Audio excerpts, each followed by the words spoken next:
Hello students, welcome to Vedantu NEET English. I am Ms. Gopika, your own biology master teacher. I hope I am audible and visible to all of you. Please let me know in the chats if I am audible and visible. Yes students, am I audible and visible to all of you? 5 more days. All the countdowns are over. Right, all the countdowns are over. 1 month, 70 days, 120 days, 100 days. Everything is over now. Just 5 more days left. And in that 5 days, what you do exactly will matter a lot in your examination. Okay, what are the things that you're going to follow for next 5 days? What are the food habits that you're going to follow? How is your sleep routine? How is your practice happening? How is your speed and accuracy? These are the main things that is going to matter in this 1 week. Okay, instead of trying to learn everything new, instead of search. Is there a lag? 1 second, student. Oh, there's a lag. Okay, 1 second. Fixing.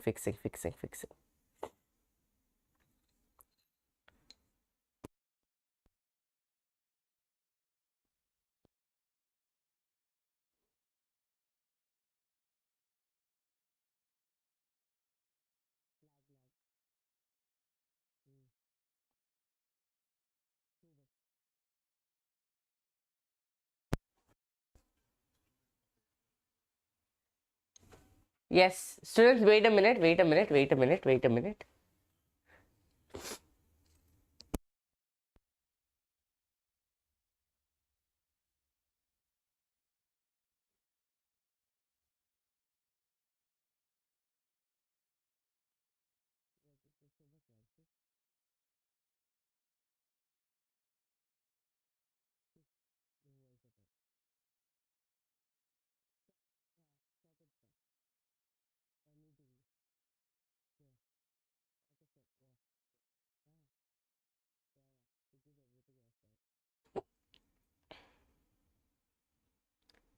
Yes, students, is it better now? 1 second, checking.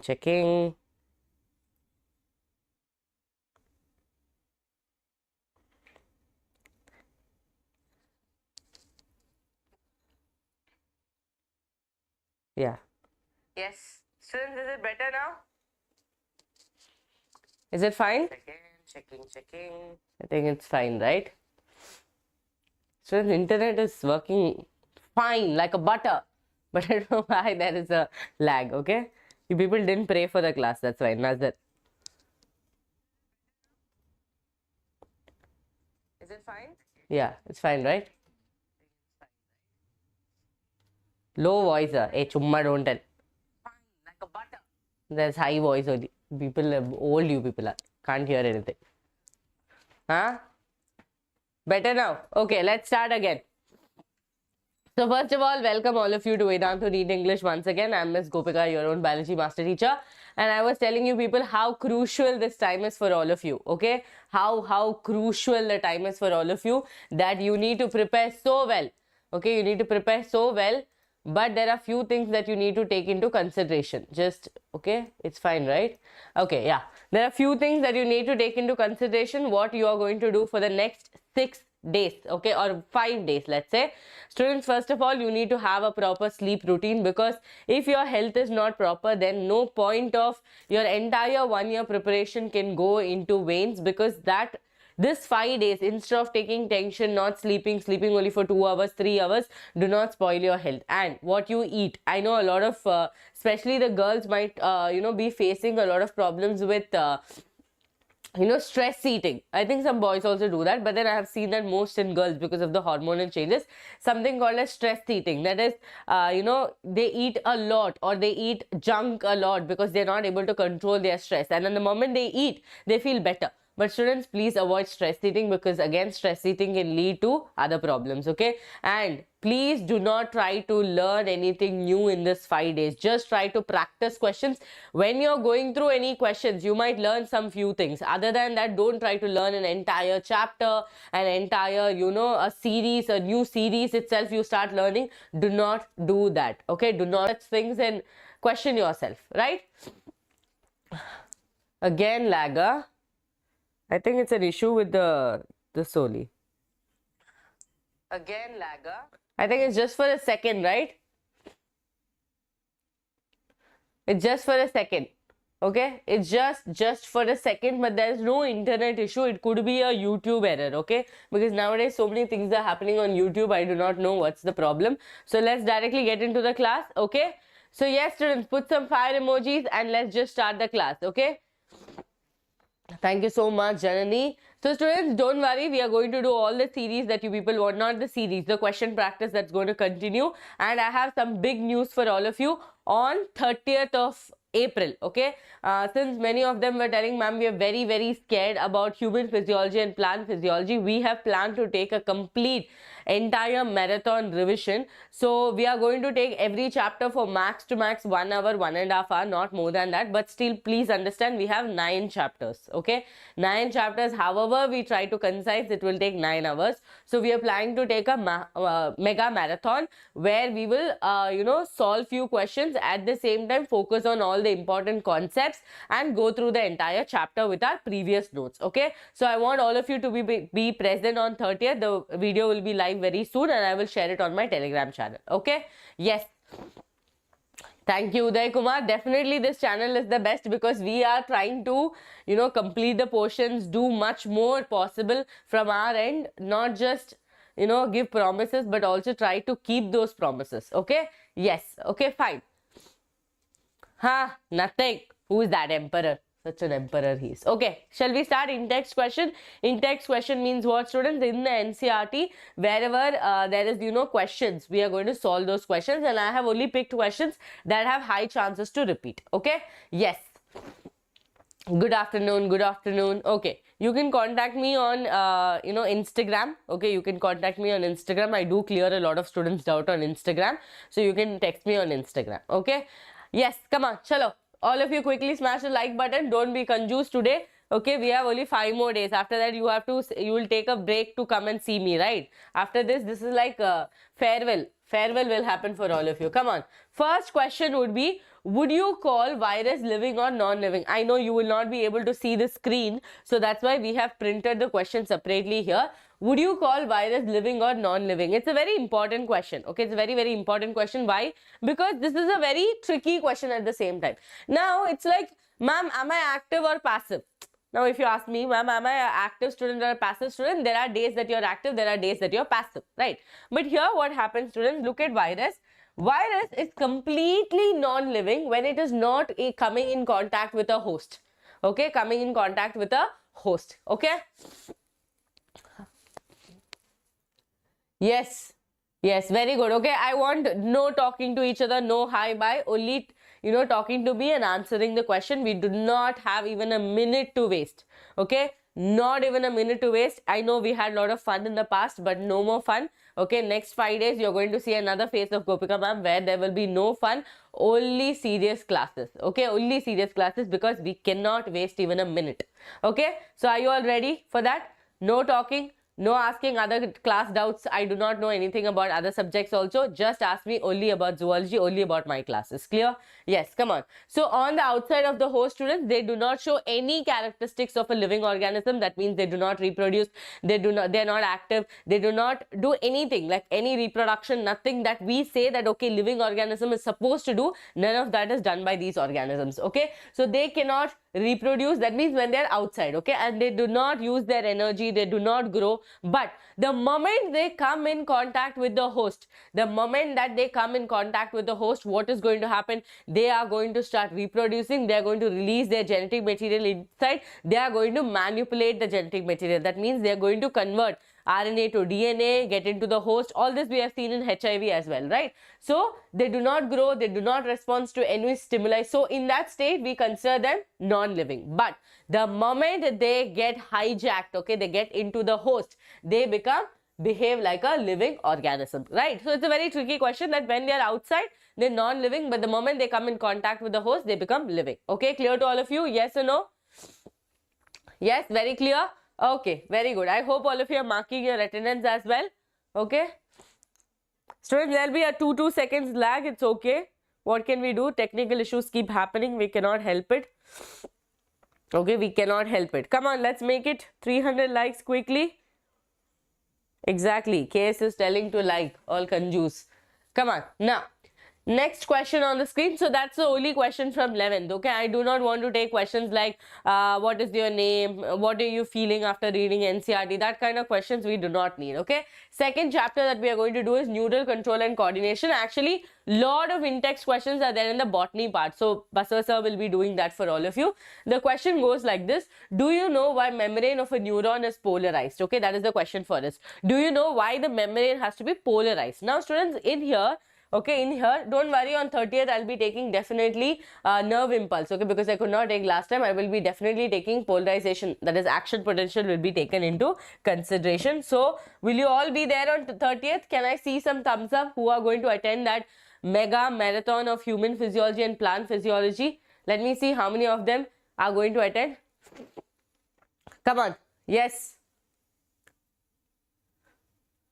Faster. Okay, I can see 1 thumbs up, 2, 3. Okay, I want to see all of you there. Okay, because Insta ID is Gopika Biology. Okay, and my Telegram ID is Biology, Gopika Biology Official. I keep forgetting my IDs. Okay, yes. Yes, heart, everything I'll be taking, okay? Body fluids and circulation, breathing and exchange, locomotion, excretion, chemical coordination, neural control and coordination. See students, it will take a toll on our health, okay? It will take a toll on your health as well, but that entire unit, that 9 chapters, it's not like we're doing 3 chapters in 7 hours, not at all. We are going to do entire 9 chapters in 9 hours or 10 hours because there can be buffers. Now I cannot teach heart very fast, right? So I want to make sure that all of you attend. Clear? Yes? Okay, fine. But seeing your assurity, I'm going to schedule the class. Okay? Yes. Now go to the question. Do you know why the membrane is polarized? So students, it's very simple. This is the outside of the membrane, and let's say there's intra and extracellular, right? So we know that on the outside, okay, on the outside of the membrane, we have the sodium ions. Okay, we have the sodium ions which are giving the positive. Okay, positive, that means ionization, there is difference in the ions, okay? And on the other side, we have our potassium ions, but potassium ions are not responsible for the positive charge, but it is also the negatively charged, okay? It is also the negatively charged proteins that are leading to this difference in charges. So because there is a difference in charges and there is a requirement for difference in charges, that is why our neurons are polarized. Is this clear to all of you? Yes or no? Because there's an ion difference, because there's a difference in charge, because if there is no difference in charge, an action potential will not happen, depolarization, repolarization won't happen. So this makes sure that the neuron is polarized. That means the positive charge is there in the extracellular fluid, negative charge is there in the intracellular fluid because of the potassium ions, or no, it is because of the negatively charged protein ions. Clear to all of you? Yes, we will be doing predictor as well. Very good. Next question on the screen, students. Do you know how the presynaptic neuron transmits an impulse, that is action potential, across the synaptic cleft to the postsynaptic neuron? Chemicals. Okay, the answer is almost there. Okay, they've given the answer next, just below the question itself. So question goes like this. Do you know the presynaptic neuron transmits an impulse, that is an action potential, across the synaptic cleft to the postsynaptic neuron? How do they do that, students? It's very simple, ma'am. If 2 neurons are there, okay, let's say this is the pre, this is the post. Between them, there is going to be a space between them, right? There is synaptic cleft is going to be there. Now, I know that the electrical impulse cannot jump from here to here. So, what am I going to do? I am going to take the help of chemical synapses, and that is mainly going to be done by who? Your neurotransmitters. So, inside the synaptic vesicle, there is going to be neurotransmitter. All of you tell me, which is the neurotransmitter that you studied in locomotion and movement? Come on. Separate marathon for 11th and 12th. Nikita, we have already done 11th and 12th marathon. You can check it out, okay? Since I have cold, so I don't know if my voice is coming out like, you know, my nose is blocked. Okay, it feels like I cannot breathe. I think my voice is coming out like that only. Okay, so like this happens. Okay, when exam comes closer, in stress, even I get fever, even you will get fever.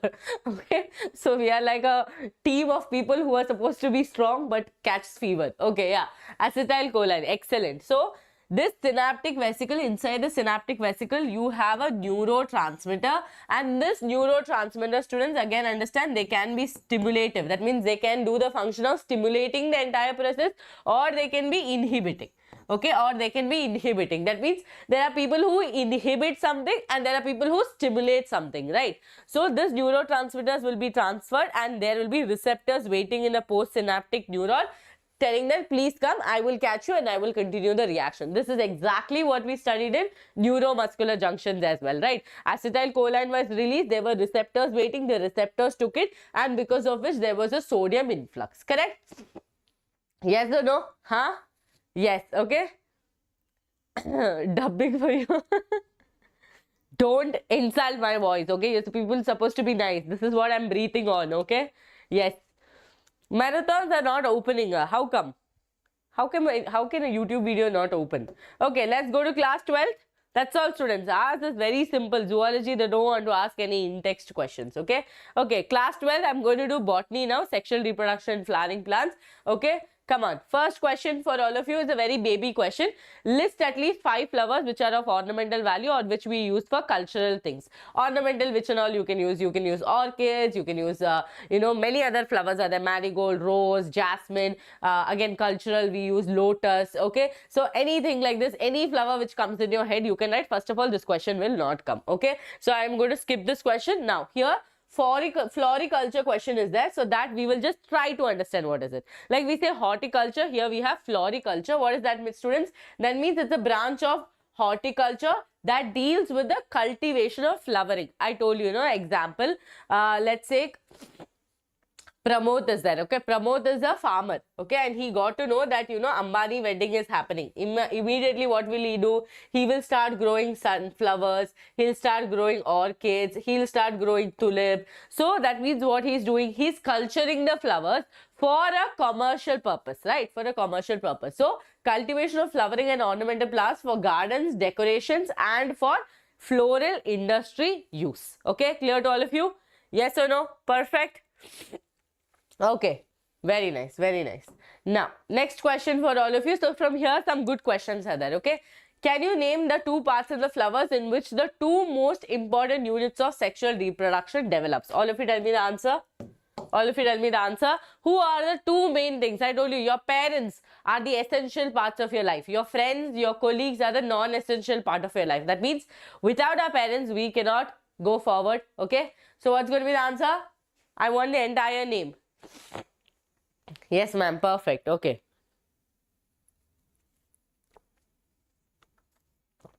Very good. Yeah.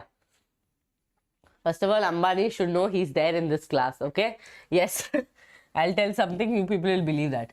Okay. So, that is going to be nothing but andrecium and gynoecium. Okay. Andrecium and gynoecium. Don't just write this. Please write stamen and carpel as well. Okay. So, here you are going to write the units are going to be stamen. Stamen, what and all is going to be there, students? Anther, filament. Okay. Anther and filament is going to be there. And gynoecium, what and all is going to be there? It's neither called pistil and carpel. Okay. This is going to be stigma style ovary. Stigma style ovary. Clear? Yes or no? Very good. Next question on the screen. Can you think of how tapetal cells would become binucleate? Okay, very good question, students. Can you think of how tapetal cells become binucleate? Can any of you think an answer? Can you think? Can you think? Huh? Can you think? Faster? Hey, confused people. Quickly mark your attendance as well. Okay, look here. Tapetal cells will become binucleate. Why, students? It's simple, okay? They can do mitosis, okay, without cytokinesis, okay? Without cytokinesis. Or in other words, I can say they have undergone karyokinesis, okay? Karyokinesis. This karyokinesis will not be followed, okay? Will not be followed by cytokinesis. So, because of that, what will happen? The nucleus would have split, but the cells wouldn't have split. So, one cell will have binucleated, and this also leads to one more thing, students. What will it lead to? It also leads to rich cytoplasm. And this rich cytoplasm will help tapetum to be nourishing, to provide the nourishment for the growing pollen grains as well. Okay, so that is the reason why tapetal cells will become binucleated, because it's a mitosis without cytokinesis. That means karyokinesis has happened, nucleus have got split, but the cells have not got split. So because of that, they will end up having, one cell will have binucleate, and this also leads to having rich cytoplasm. That is why we tell, when I teach you tapetum also, I've taught you, these people have rich cytoplasm, and because of the rich cytoplasm, they will be able to give the nourishment for the growing pollen grains as well. Excellent, very good. Now, what would be the ploidy of the cells of the tetrad? They are asking about microspore tetrad. All of you know, microspore mother cell will undergo meiosis and it will give microspore tetrad, and the ploidy of microspore tetrad is going to be what, students? N, and N, because we know what they are going to form. We are forming the gamete out of them, and it has to be a haploid gamete.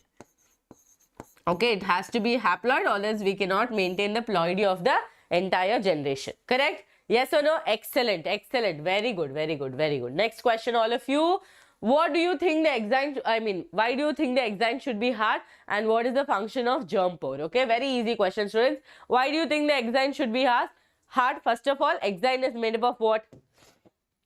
Okay, exine is made up of what? Exine is made up of sporopollenin. Okay, sporopollenin. Correct? It is made up of sporopollenin. And we already know the sporopollenin is resistant to acid, alkali, heat, temperature, enzymes, whatever you give. Okay, like your mother tell, no? How much ever I scold, you have you have become like one buffalo skin. Why do our parents tell that? Okay, now my parents don't tell. Before, in school times, they used to tell. Why? Because they know that we have become resistant to their scolding, especially when mothers scold. Fathers just tell oi also, for us tears will come. Okay, especially girls will be able to relate to that. Boys leave, they will not even look at their father's eyes, okay, most of the time. But mothers, we are very, very resistant. So same thing, sporopollenin, resistant to acid, alkali, heat, enzyme, whatever you give sporopollenin, it is not going to degrade. And this is one of the reasons for that, is also because, students, pollen grains have to be transferred, right? It has to get transferred, and it can be transferred by biotic or abiotic. So because this transportation happens, it is very important that the outer layer is a very strong layer. Otherwise, the pollen grains are not going to ultimately reach anywhere, nor pollination is going to happen. Right? Yes? Okay.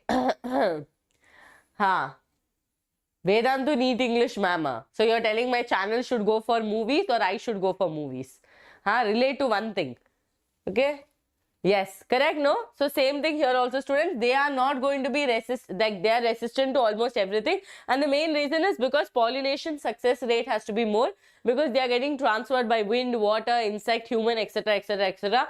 So we have to make sure that the outer layer is very strong. Now the question comes, what is the function of germ pore? First of all, the place where exine is absent, right? The place where exine is absent, this is your pollen grain.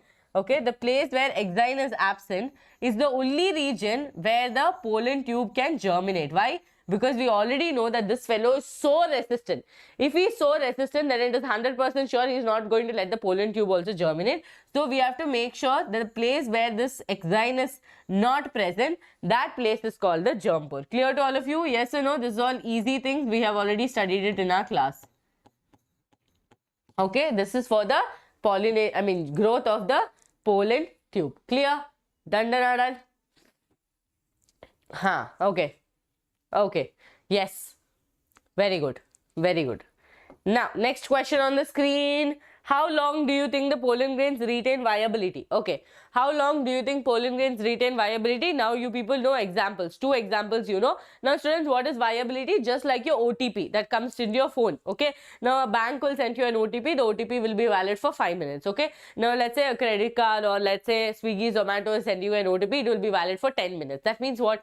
The OTP is only valid for that period of time. Same way, once the pollen grain is dispersed, that means the anther has dehiscent and the pollen grain has got dispersed, then there is a time at which, okay, there is a validity for that pollen grain.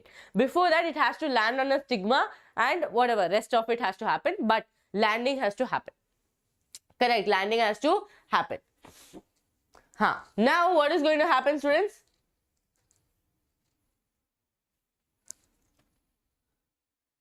One second, what is happening? Okay. Tell me. Yeah. Yes, excellent. Okay, you people don't focus on the chats. You look here and try to study. Okay, rice and wheat, that means your cereals are 30 minutes. It has 30 minutes viability. And we have what, students? Rosole. Okay, Rosaceae family, Solanaceae family, Leguminaceae family. I am writing like this. Don't write this in the exam and come. Okay, under funda they'll give you. It has 1 month of viable. That means the pollen grains will be viable for 1 month. Now, ma'am, what about like Pramod? Okay, every year Ambani's wedding won't come. I want to save some seeds. For that, you can do cryopreservation. Okay, cryopreservation. How will you do cryopreservation? All of you in the chat box, please tell me. How will you do cryopreservation?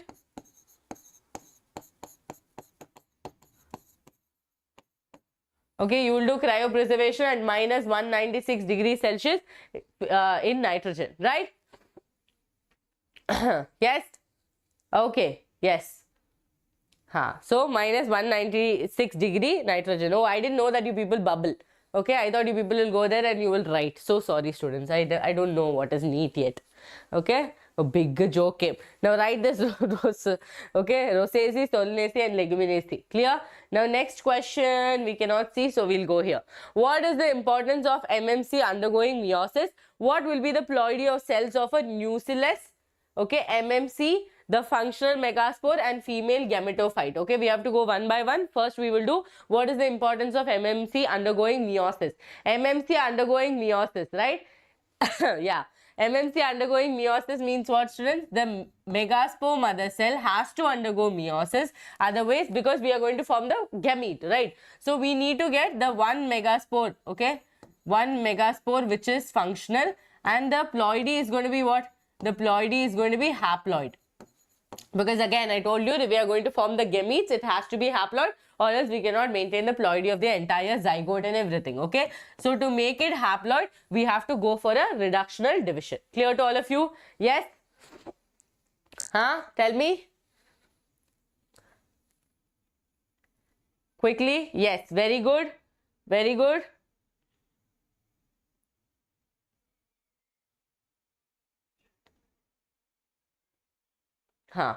Okay, excellent, excellent. Okay, so MMC has to undergo meiosis so that we get the megaspore, that is one functional megaspore, which is called as monosporic development. Now that will ultimately give us what? We form the embryo sac and the egg will fuse with that, all that continuation. But the main important thing is we are going to form the gamete, right? We are going to form the egg. The gamete has to be haploid. Okay, the gamete has to be haploid. Now, what will be the ploidy, students? Nucellus ploidy. First of all, we will start with MMC. MMC, we already know it has to be diploid. Okay, what about the functional megaspore? That means that functional megaspore, I already wrote it, it will be N. Female gametophyte. Female gametophyte. Come on, tell me. Female gametophyte. Quickly, quickly. Okay, very good. Excellent. This is going to be 2N, because remember the nucellus cell, one of the nucellus cell is going to come forward and tell that I want to become the megaspore mother cell, and they will continue like that. So nucellus is going to be 2N, MMC is going to be 2N, functional megaspore is going to be N, and female gametophyte is going to be N. Okay, so 2N, 2N, N, N, N. Excellent. All of you have answered in the chat box. Very, very good. Next question, students. Do you think that Cleistogamy is advantageous or disadvantageous to the plants, and why? First of all, let me Cleistogamy means what? The flowers are going to be closed, right? Flowers are going to be closed. So here what is going to be? It is going to be advantageous or disadvantageous. Now tell me, students, what is the advantage here? Now we know that if these people are going to this, that means they are forever closed, no? Now if they are going to be closed, that means the only thing these people are going to do is autogamy. The only thing that these people do is going to be autogamy. That means self-pollination. So here, they do not have to worry about the seed.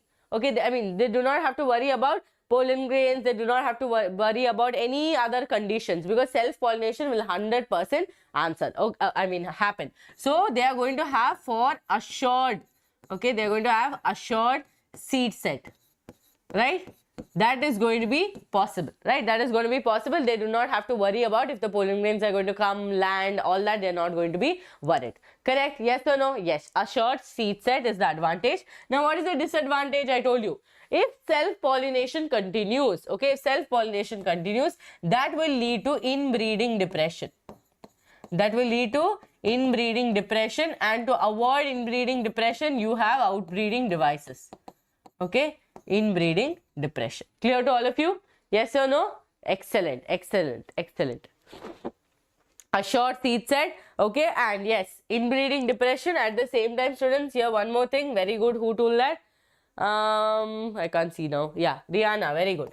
No genetic variation. Yes or no, students? No genetic variation whatsoever, because these people are doing continuous self-pollination. Easy question, right? Now here also, next question. Both wind and water pollinated flowers are not very colorful and do not produce nectar. What would be the reason for this? The reason is very simple, that insects, for the insects, okay, for the insects, we assure that we give them a reward. If they are coming for pollination, the flowers are going to give a reward. What is the reward, students, that they are going to give? One is nectar, okay, one is nectar, another is pollen grains. Yes or no? These are the two main things these people are going to give us reward. Do you think wind and water is bothered about it? Wind and water is bothered about it? Yes or no? Is it bothered? Yes or no? They're not bothered. Wind and water is not bothered if the flower is going to have nectar, if the flower is colorful. They do not care. They just want exposed stigma, lightweight pollen grains. These are the only things that they are going to be bothered. So that is the reason why these people do not bother about colorful flowers or nectars. But who is bothered? Insect is bothered. Correct? Insect is bothered. So insect gets reward, nectar and pollen grains, which the wind and water will not get. So that is the reason. Clear to all of you? Yes. Okay, next one. Okay, endosperm development precedes embryo development. Why? Students, endosperm development precedes embryo development. First of all, this is a part of your triple fusion, right? Here we have already studied. About triple fusion. Okay, triple fusion. Yes, we are going to get the primary endosperm nucleus that is ultimately going to form the endosperm. Now they are asking, why does this happen, students? Yes, very, very good, Rihanna. Excellent. That is because we need to provide the nourishment. We need to provide the nourishment for the growing embryo.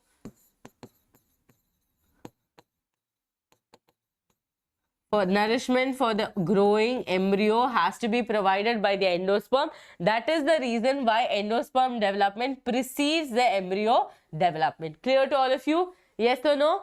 Yes. Okay, Hemant, don't spam. Okay, yes, thank you for all the love.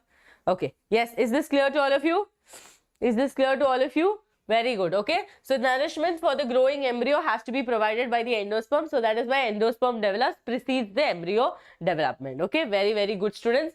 Next question. Is there any relationship between the number of ovules in an ovary and the number of seeds present in the fruit? 100%, right? 100%. Number of ovules is going to be equal to the number of seeds. Correct. So there is direct development between the number of ovules and the number of seeds in the fruit. Okay. Yes. Very good. Very good. Next question. 2-3 questions we have. Okay. How many eggs are present in an embryo sac? How many embryo sacs are present in an ovule? Okay. So listen here. How many eggs are present in an embryo sac, students? Very, very easy peasy lemon squeezy question. This is your embryo sac. Okay. How many eggs are there? Please tell me.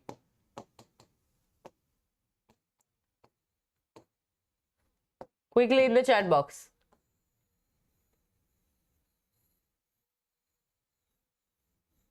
Yes, tell me how many eggs are there in the embryo sac? Yes, very good. Ma'am, one embryo sac, okay, one embryo sac will have one egg. One egg, okay. One embryo sac will have one egg, okay. How many embryo sacs are present in an ovule, students? One only, no? Here also one, okay.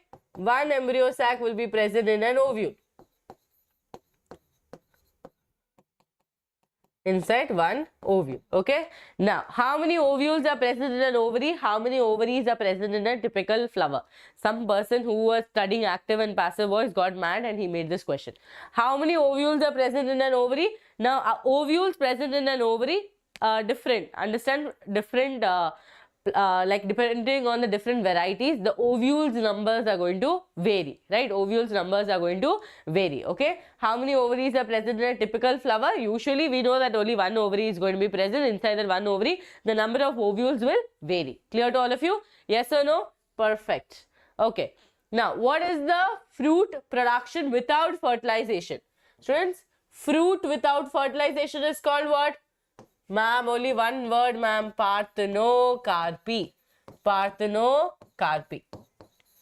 Okay, fruit without fertilization, right? Yes.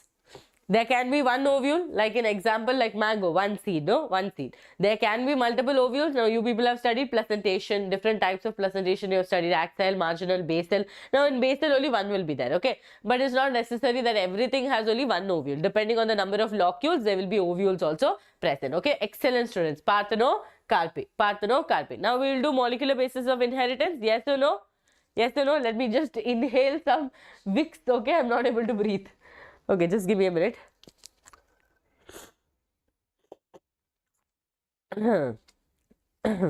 Okay, yes, let's start.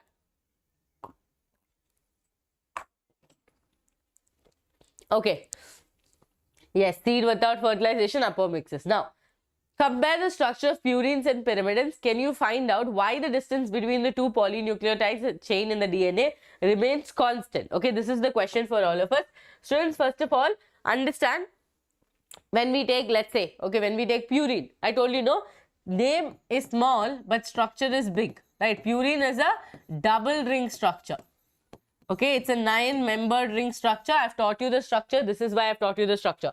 Purine is double ring, okay, and pyrimidine, okay, I'm not writing the whole thing, is single ring, okay, 6-membered structure. Single ring. Now, if I want to make the structure of the DNA, how is the bonding going to happen? Simple, ma'am. Adenine will bind with thymine with 2 hydrogen bonds. That means, let's say, this is the 2 purines, okay, double ring, and this is a single ring, okay. These two are going to bind with 2 hydrogen bonds.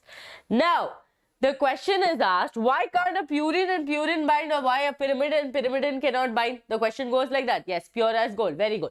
Why can't they bind like that? The simple question answer is, students, let's say 2 purines are there, okay, again 2 purines are there. Now, this is going to lead to the wider, okay, wider structure of the DNA. Okay, this is going to lead to a wider structure of DNA. Yes, ma'am, because double ring here, double ring here. Okay, now let's take example of pyrimidine. Okay, let's take example of pyrimidine. What is going to happen, students? Single ring structure, okay, and a single ring structure. Okay, single ring structure. Now, this is going to make the DNA very narrow. This is going to make the DNA structure very narrow. So, to make a balance, to make sure that there is a balance, okay, we have purine which is double ring, pyrimidine which is single ring. That means what? We have a wider and we will not have a narrower structure. To maintain the balance, purine and pyrimidine binds with each other, okay, at Gopika ma'am's class. Clear? Clear? So happy, Saraswati. Yes, very good. Huh? Very good. Okay, next question on the screen for all of you. Okay, in some viruses, the flow of information is in the reverse direction, that is from RNA to DNA. Can you suggest a simple name for it? All of you tell me in the chat box what's the simple name. Come on, quickly tell me what's the simple name of it. What is the simple name? Huh? Yes, go for it, go for it. You all know the answer. You all know the answer.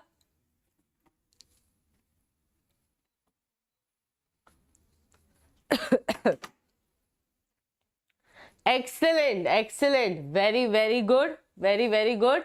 Reverse transcription. Okay. Done by reverse transcriptase. Okay. Reverse transcription done by reverse transcriptase. So, that is the name of this. Okay. Reverse transcription. Okay, reverse transcription done by reverse transcriptase. We have seen this in HIV. Next question, students. If the length of the E. coli DNA is 1.6 mm, okay, can you calculate the number of base pairs in the E. coli? Yes or no? Can you calculate the number of base pairs in the E. coli? So students, the formula goes very simple. Number of base pairs. Okay, number of base pairs will be equal to the total length of the DNA divided by the distance between two base pairs, right? Distance between the base pairs. Can you calculate? What will be the total length they have given? They have given 1.36. You have to convert it into nanometers. Okay, nanometers. So it will be what? 1.36 into 10 to the power 6 divided by what is the distance between two base pairs? 0.34. Oh, you people are already telling the answer, huh? Huh? Already telling the answer. Who is that? KS has already told. Yes, it is already given in the first page of NCERT, but it is important for you to know how to do it also. Okay, they can give you different values. Okay, it's not necessary they give you 1.36 or the value that is already there in your NCERT. So this is going to lead to 4.4 into 10 to the power or 4.6 you can write. Okay, 4.6 into 10 to the power 6. Okay, clear? Yes or no? So this is how you do it. Okay, first you convert the mm into nanometer. First you convert it into nanometer, and then you know the distance between the base pairs already, and that is how you do the value. Okay, yes, already given in the paragraph, but still you should know how to do it because they can change the length of the DNA and they can give you the question. Okay, anyway they can give you the question. You cannot argue that ma'am it was not there in the textbook. Now, the nucleosomes and chromatin are seen as beads on a string structure when viewed under the microscope. This we already know. Theoretically, how many such beads do you imagine are present in a mammalian cell? Okay, so here they are talking about if the diploid content, okay, if the diploid content is there, okay, diploid content is there, then how much are we expecting? Okay, that is 6 into 10 to the power. Okay, now here students, we know that one nucleosome has around 200 base pairs. Okay, 200 base pairs. So we can do 1 divided by 200 into 6 into 10 to the power 9. That also we can do. Otherwise, we can do this calculation as well. This is a little more complex one, I would say. That is what they are doing here. You can see 200 base pairs into the distance between the base pairs. That is around 68 nanometer. Convert the 2 meters. This just do it normally. So length divided by the length per nucleosome. That is around 2.94. That is again approximately 3. Okay, 3. So that's the answer. Or you can do other ways. How? 1 into 200 into 6 into 10 to the power. Okay, 9. This also you can do. This is again give you 3. Okay, 3 into 10 to the power 7. Correct? Yes or no? Easy question, right? Perfect, perfect. Okay, class is up to very fast. Okay, class will get over. That also you people can do. Clear? Yes, okay. This you can do, this like this also you can do. 6 into 10 to the power 9 divided by 200. You will get approximately 3 into 10 to the power, okay, I think 7. Okay, 3 into 10 to the power 7 you will get. Now, can you think any differences of DNA and DNase? Sorry, DNA and DNase. Students, DNase is what? DNase is the one that will digest the DNA because it's an enzyme. Okay, digest the DNA. This is a protein or it is an enzyme. Okay, it's a protein or it is an enzyme. And what is DNA? DNA is the genetic material. Okay, DNA is the genetic material. Easy question. We have already learned this from Avery and McLeod and McCarthy's experiment, right? Yes, very good. Very good. Breaks DNA or digest DNA. Okay, you can put it across this way. Breaks DNA or digest DNA. DNase. A means always enzymes. Okay. Now, can you recall the two chemicals which are different in RNA and DNA? Okay. What is the chemical? Can you recall the two chemical differences between DNA and RNA, students? First of all, what is the difference? We know that in the 2' we have a H. Here we have what? In the 2' we have an OH. And one more difference what we know is this fellow will have uracil. Okay. This fellow will have thymine.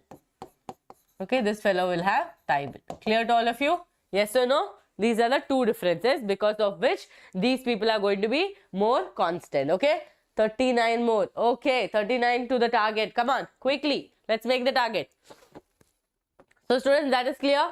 Yeah. This is a good question. If E. coli was allowed to grow for 80 minutes, then what would be the proportion of light and hybrid density DNA molecule. I have taught you this multiple times in my classes. I have even solved it individually. So let's just see what we can do here. Okay, students, understand, E. coli takes 20 minutes, okay, 20 minutes to replicate. So here they are asking for 80 minutes. That means what? We can go up to 4th generation. Okay, 4th generation. In your NCERT, 2 generations are given. What is that? In the first generation, you are going to get all hybrid. Yes, 100% hybrid. I'll write the percentage also here, 100% hybrid. Okay, in second generation, what are you going to get? Okay, so sorry for the cold. Second generation, you're going to get 50% hybrid and you're going to get 50% light. Correct? Correct? Yes or no? Yes, ma'am. Correct. Okay. Third generation, what you will get, students? Remember, the hybrid is going to reduce. Okay. Light is going to increase. So, what you are going to get here? 75%. Sorry, here I write 25. 25% hybrid. Okay, and 75% light. Correct? Yes. Last, they are asking you 4th generation. 4th generation, students, what you will get? 12.5% hybrid and around 87.5% light. Okay, light. This is how you have to do it. Okay, I've solved this for you before also. I hope all of you know. It is very simple. Let's say this is the parent strand. Okay, this is the parent strand and this is the newly formed strand. Okay, this is the newly formed strand. So this first generation, you are going to get 100% hybrid. Now, how do you solve this? Separate these strands. Okay, 2 reds are there. Okay, and 2 whites are there. Okay, 2 whites are there. Everywhere you have to fill it with white because this is the light DNA. So this will, you can see 50% light, 50% hybrid. Again, students, you have to separate these strands. Again, draw 2 red wherever you see it and you separate the white. Okay, here 1 white, here 2 whites. Okay, here 1 white, here 2 whites. For everything you put white. Okay, because that light DNA, right? Everything you put the daughter DNase. Okay, so how many you get? 2 hybrid, rest everything light. So this is how you will calculate it. Clear to all of you? Yes? Yes. Okay. Hi. 1 hour went so fast, yeah? Okay, that's the question. Now, students, can you write the sequence of RNA transcribed from the above DNA? Very simple. Wherever A is there, you're going to bind it with U, not with T. That's all. Okay. Here, you are going to be able to do it very simple because they're asking you RNA. So, you are going to replace T with U. Okay. T with U. That's it. You have to solve here. Now, okay. Next question. This is a good question. MET phi is given, so that is phenylalanine. Do you face any difficulty in predicting the opposite? Of course not. Okay. Can you now correlate with 2 properties of genetic code you have learnt? Can you tell me which are the 2 properties? Now, students, if you look here, okay, if you look here, methionine is coded by AUG. Phenylalanine is coded by UUU. It is also coded by UUC. Now they are asking you, can you write the opposite of this? Yes, ma'am, I can easily write. If it is anticodon, I will write for AUG what? UAC. Correct. Anticodon done. Now I also want to know which are the 2 properties. 2 properties is what, students? Yes, tell me quickly in the chats. The 2 properties are going to be, first one, it's going to be unambiguous. Okay, that means 1 codon codes for only 1 amino acid. Okay. And degenerate, that means some amino acids are coded by more than 1 codon. Okay, this question has come multiple times, even in boards, even in CBSE, this question has come. Okay, degeneracy. Degeneracy means some amino acids are coded by multiple codons. I had made a short on that. Serine also, it's coded by 3. Phenylalanine coded by 2. Like that, multiple codons. Okay, yes? Very good. Degeneracy is the characteristics here. Now, okay, here you go. Remember, glucose or galactose cannot act as inducers for Lac Operon. Can you think for how long the Lac Operon would be expressed in the presence of lactose? It's not a very, what to tell, there is no time period as such, students. It is very simple. If lactose is present, okay, if lactose is present, that means till that the gene is going to be switched on. Okay, gene is going to be switched on because it's going to act as an inducer, so it is going to keep the gene switched on. The moment lactose is over and there is glucose, okay, glucose is present. If glucose is present, then E. coli for energy will use this glucose. It will not need lactose. So here, if glucose is going to be present, then the gene is going to be switched off. Okay, because it doesn't need, right? It doesn't need lactose. Okay, it doesn't need lactose. Clear to all of you? It's a very simple question. There's nothing to break your head. Okay, if lactose is present, gene is going to be switched off. If glucose or galactose is going to be present, the gene is going to be, sorry, if lactose is present, gene is going to be switched on. If glucose or galactose is going to be present, gene is going to be switched off. Clear? So there's no time period for how long the question will not be asked. Okay, just understand the Lac Operon is going to express itself or going to be turned on until lactose is going to be present, because lactose is going to act as an inducer. Okay, lactose is going to act as an inducer and going to hold the repressor. Clear? Yes? Yes. So lactose availability, as long as lactose is around, the operon will be on. Glucose presence, if glucose is available, the Lac Operon will be less efficiently expressed even if lactose is present. Depletion of lactose, once lactose is used up, the expression will switch off. Okay, clear? I've written the question here so that, answer here so you people can go through it. Now, assuming human genome has 3 into 10 to the power 9 base pairs, in how many base sequence, 6 base pairs, in how many base sequence would be the difference? Okay, so students, you already know that among any person, we know that only 99.9% DNA is bulk DNA. That means it's same. Okay. Now 0.1% is different. Correct. That 0.1% will be different. Yes or no? Yes or no? So here the answer goes like this, students. Calculate the total number of base pairs. The human genome is 3 into 10 to the power 9 base pair. 0.1% of these base pair represent the differences, okay, between two humans. Okay, that means let's take example between Chintu and between Mintu. Okay, between Mintu and Chintu, 99.9% is same. But what makes these two people different? What makes these two people, totally different in looks and everything? That 0.1%. So that 0.1% is what you are supposed to calculate. Clear? Yes? Clear? Okay, very good. Very good. So that 0.1% of total genome, okay, 3 into 10 to the power 9 will be how much? 3 into 10 to the power 6 base pairs is going to be different. Even though we are telling 0.1%, but when you calculate it for the whole genome, this much difference is there. Correct? Yes? Oh, student Diksha ma'am is on our live. That is a very rare sight. Okay? We see Diksha ma'am very less in a biology class, no? Right? So, understood. What makes Chintu and Mintu different? This 3 into 10 to the power 6 base pairs, that is 0.1% difference of the total genome. Clear to all of you? Yes or no? Yes or no? Okay. Very good. Now, human health and diseases. Okay, here one question we have, students. Why is that the organs cannot be taken from just anybody? Why is that the doctor has to check? Again, let's take Chintu Mintu example. Students, let's say Chintu wants, okay, Chintu wants iPhone, okay, Chintu wants iPhone. And Chintu wants to take kidney from Mintu, okay, because Mintu has iPhone, Chintu wants to take the kidney. Yo, why is the kidney ulta? Okay, Chintu wants to take this kidney for this iPhone. Now, can Chintu take it just coming like that and she's like, give me the kidney, I want the kidney? That's not possible. Okay, that's not possible, right? So, what is going to happen here? Chintu has to first go to whom, students? She has to go to the doctor. Why?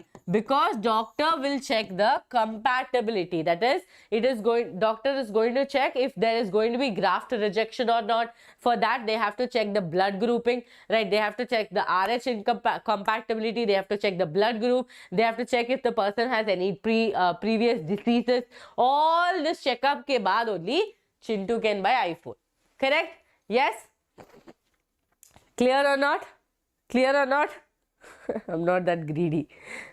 Okay. Sorry, ma'am, you were not supposed to be here. Right, students, is Diksha ma'am supposed to be here? No. Otherwise, how will we take all these examples? Correct. So, compatibility has to be checked, organ condition has to be checked, blood type has to be checked, HLA has to be checked. All this have to be checked before taking the kidney. Okay.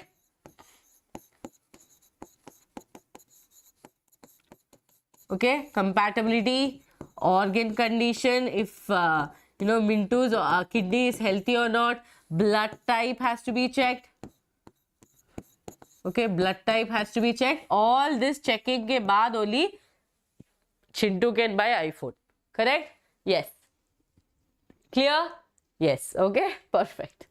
Now, next one. Do you know why mother's milk is considered very essential for the newborn infant? First of all, what is the mother's milk? We call it as colostrum. Okay, colostrum. Now, students, this colostrum is very, very important for the newborn baby. First of all, because of the antibodies that are present. Okay, antibodies that are present. Which is the antibody that is present? All of you tell me in the chats. Okay, you all tell me in the chats. And students, not only antibodies, they have some fats which are very necessary for the baby. They have some proteins which are very necessary for the baby. So, all these are available in the colostrum for the baby. So, that is why that milk is very, very important. Excellent. IgA. Okay, it is an IgA rich milk. So, that milk is very important for the baby because of the antibodies, fats, at the same time proteins. Okay, all this will be given to the baby. Clear to all of you? Next question on the screen. When do people need repeated blood transfusion? Find out and make a list of conditions. So, I have given here few. There are around 15-16 conditions where the blood transfusion has to be continuous. Okay. First thing is, students, anemia, which can be chronic or severe. Sickle cell anemia, thalassemia and chronic kidney diseases. In all these conditions, the person will have to go for multiple blood transfusions. Okay, that means they have to take repeated. Okay, they have to go for repeated blood transfusion. Clear?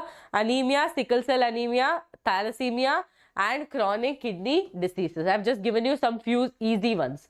Okay, biotechnology principles, students. Very good question we have. Since DNA is hydrophilic, okay, that is here they're talking about it under competent host. Why can't DNA just directly enter into the host cell? Why do we need micro injections? Why do we need, heat shock? Why do we need disarmed pathogens? They're asking what is the need for all of this? The main question goes like this. DNA is hydrophilic molecule. It cannot pass through the cell membrane. Why? In order to force the bacteria to take up the plasmid. Why it cannot enter, students? Mainly because of this reason. See, the cell membrane is made up of phospholipid bilayer. All of you know this from cell chapter. It is made up of phospholipid bilayer where they will have a hydrophobic tail and a hydrophilic head. Now, which has a hydrophobic, that means water repelling tails facing inwards. Right, the entire membrane is made up like this, bilipid layers. Now, this hydrophobic core acts as a barrier against the big charged or water-loving molecules like DNA. So, understood? Understood? One is scared of water, one loves water. Now, one is scared of water, one loves water. Now, imagine these two people plan to go for swimming pool. Now, what is going to happen, students? The person who loves water will try to force the person who does not like water to jump. So, that was not possible. That is the reason. What is going to happen here? These hydrophobic tails are going to prevent big charged hydrophilic particles from entering. For that, we have to give heat shock, micro injection or gene gun, or we have to give disarmed pathogen so that the DNA can easily enter into the host cell. Okay. So, since DNA is large, negatively charged molecule because of the phosphate group, making it even harder to slip through the membrane without help. Simple, simple. DNA loves water, but the phospholipid layer does not like water. That is the tail. Hydrophobic tail does not like water. So they both are going to obviously repel. So I will come in between and I'll be like, don't worry guys, I'm going to give you a jacket. Okay, I'm going to give you, all the protections that is required. If you're going to drown, just raise your hands. I will come to help. Okay, the person who does not know to swim will come to help. So I will come in. That is, I'm going to make sure that the host get competent. Clear? Okay, what and all I should tell to make you understand some things. Okay, such things I will tell. Yes, to avoid a murder in the swimming pool, what we are going to do? We are going to take tools like gene gun. We are going to shoot the gun, show the gun at the point, and we'll be like, now you have to swim. Okay, that kind of things we are going to do. Okay, jokes apart. Last question for the day. I told Baswa sir that I will take half an hour, sir. 30 minutes. I am just going to finish it. And now sir will be sitting and thinking, this ma'am never finishes on time. Okay? Baswasaurus is going to be so mad that he is going to make me extinct. Okay? He'll throw me with his ancestors now. Okay. I don't know to swim. I'm already accepting it. Okay? I'm just trying to help them. What if people don't ask stupid questions? Okay, don't ask relevant questions. Ask only stupid questions. Okay, yes, ma'am knows to swim. Ma'am is going to save them. That's what you're supposed to tell. Okay, what would a diabetic patient do if a human insulin was not available? First of all, what would he do, students, if insulin is not available? Come on, tell me. Quickly tell me. If insulin is not available, okay, the body is not making, that is the pancreas or the islets of Langerhans are not making insulin enough to break down the glucose. What is the person going to do? Come on, rocket science question. Come on, fast. 4 Kanjus, like fast. Quickly smash the like button. Oh no, Preeti missed it. Don't worry, Preeti, you can watch it recorded later. Yes, students. What is going to happen? Oh. Wow, eat sugar. Basically, push them to. All the notes will be available on these 2 Telegram channels. Vedantu NEET English Telegram channel. Okay, I'm not going to write the whole thing. And Gopika Biology Official. Okay. All official NEET students only join the channel. Okay. In these 2 channels, you will get the notes. So quickly go to the Telegram channel and get. Okay. Yes, he wouldn't eat food. He would stop eating sugar. All that nonsense answers you people have told. First of all, they'll go to doctor. You people are going to become doctor. What business you will have if you tell all this nonsense? Okay. Would the insulin isolated from other animals be just effective? Not at all. We have already studied that the insulin that was extracted from cattle were allergic to a lot of people. So because of that, that plan was not successful. Then Eli Lilly company came and they made Humulin, right? So that is the answer here that is going to come. Okay.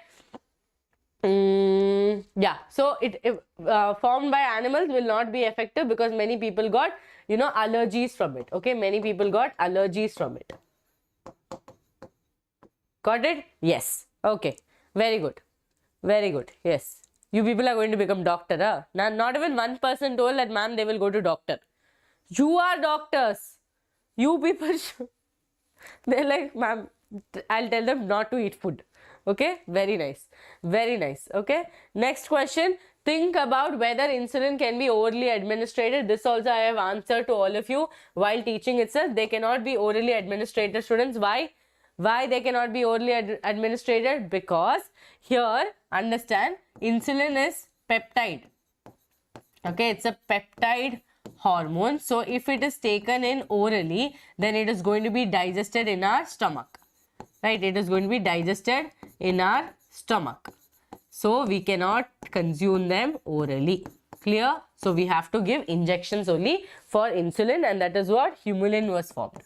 Okay, Humulin was formed by Eli Lilly company. I already did the dates for all of you. So there was a A chain, okay, there was a B chain, and they were connected with disulfide bonds. Okay, they were connected with disulfide bonds.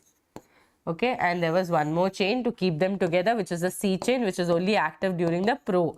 Okay, in the mature stage, we do not need the entire thing. Correct? Okay, yes.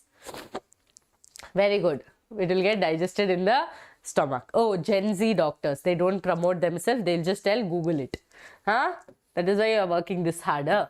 Okay, students, now for those students who are asking me about NEET 2026, let me tell you, we have our VLC centers in all these places, and I told you people, students, in the month of May, we will be visiting you people, okay, because you people are celebrities, we will be visiting you, right, we will be visiting you, that is, we will be coming to Chennai, Ananagar Center, and we will be coming to Hyderabad. The dates are not confirmed yet. The dates will be confirmed very soon. So these two, after your NEET examination, we will be coming to meet you people. So you can see in Chennai, Annanagar Center is there. Okay, we will be coming to the Annanagar Center. And Hyderabad, Andhra Pradesh, I don't know students exactly where we will be coming. Okay, which center we will be coming. We have in Visakhapatnam, we have it in Vijayawada and Tirupati. Okay, yeah, that's it. Okay, Pondicherry we have, Telangana we have, yeah, Telangana, sorry, which center I'm coming, I don't know, because there are, in Hyderabad, we have around 5 centers, okay. So we have in 5 centers, so in one of these centers we will be coming, okay. So you people tell us which center is close to all of you. So, hey, I am in Bangalore, Preeti, come to JP Nagar, I'll meet you, okay. In JP Nagar we have a center, I'll meet you people in JP Nagar. Those who are in Bangalore, please let me know in the comments, okay. If many of you are there, I'll definitely come to JP Nagar Center and meet you all. Okay. So Chennai and Hyderabad dates will be confirmed, and on that day itself, if you are planning for 2026 preparation, there's one more surprise for all of you. That is, you're going to get 40% off on all. Okay. You can avail a 40% scholarship on your NEET and JEE courses.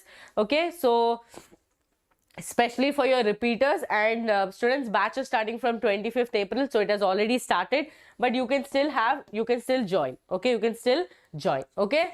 Yes, come to Chennai, we will have a lot of fun, okay. We are already in Bangalore, you people just have to tell us, okay.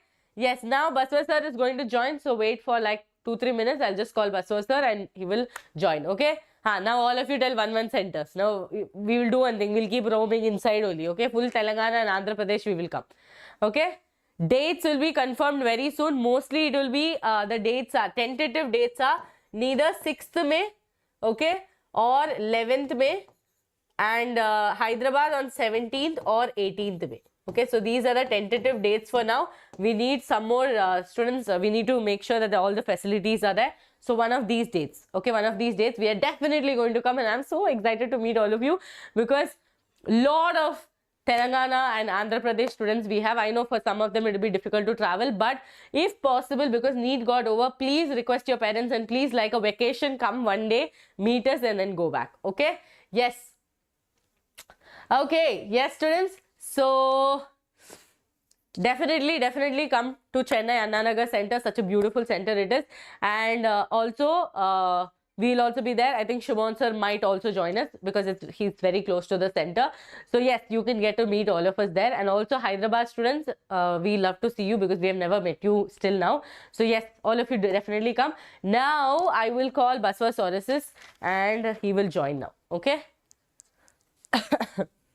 And students, notes will be available on the Telegram channel, Vedantu, NEET English, as well as Gopika Biology Official. So definitely join the Telegram channel and the notes will be available. And on 30th April, we have a mega marathon of all the plant physiology and human physiology topic. Each chapter will take 1 hour to 1.5 hours. We will be covering the entire chapter. We will finish all the 9 chapters in that time, and you are going to get more than 90 plus marks. Okay, so do not miss that at any cost. It will be the best revision possible. Okay, yes.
Hello students, quickly tell me in the chat right now if I'm audible and visible to all of you students. Quickly tell me in the chat right now if I'm audible and visible to all of you. Again, I'm going to tell you students, before we start, right, what might happen right now, the session might end abruptly. You just have to refresh the entire stream, entire session to get back again. The session will not end, I'm telling you, the session will not end. It might end for like half a second, but you have to join back. Okay, you have to join back, students. Okay. So hello students, hello. Students, quickly tell my chat right now if I'm audible and visible to all of you students. Quickly tell my chat right now if I'm audible and visible to each and every one of you students. Hello, yes. Good afternoon each and every one of you. Good afternoon, right? Good afternoon each and every one of you students. Again, so all of you know the drill. I will show you the questions. Obviously, Gopika ma'am has already done a lot of questions.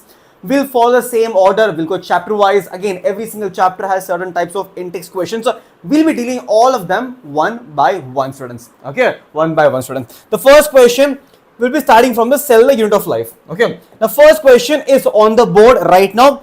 Do not worry if it is not visible to all of you. We have made separate type here. Okay, now the first question here, let me zoom in for all of you students. Let me zoom in for all of you. The first question on the board. Okay, the first question is that, okay, 1 second students, let me just change the color. Okay, can you recollect names of organisms that have more than one nucleus per cell? They're asking you different types of cells which have more than one nucleus. First of all, students, tell me in the chat right now, what about humans? In the case of humans, every single cell has one nucleus. All of you students agree with me? Yes. So all of us have only, students, all of us have only a single nuclei in one cell. Now students, what happens in the case of coconut, students? What exactly happens in the case of coconut, especially the coconut water? In the case of coconut water, what happens is that there is chirokinesis but no cytokinesis. When there is a continuous chirokinesis and there is no cytokinesis, that leads to the formation of syncytium. That is again multi-nucleate condition. Yes, multi-nucleate condition. Now, what about in the case of certain types of your muscle cells? Multi-nucleate condition. What about in the case of certain liver cells? Again, multi-nucleate condition. What about in the case of your certain algae? Multi-nucleate conditions. What about in the case of, students, paramecium? Again, multi-nucleate condition. So there are certain types of organisms. There are certain types of organisms in which we can find multi-nucleated conditions we can be found. Okay. Now, students, next question on the board. Some mature cells even lack nucleus. Example, erythrocytes of many mammals and sieve tube cells of vascular plants. Would you consider these cells as living in nature? For example, first of all, students, tell me in the chat. First of all, tell me in the chat, students, this particular sieve tube, is it part of xylem or is it a part of phloem? Quickly in the chat.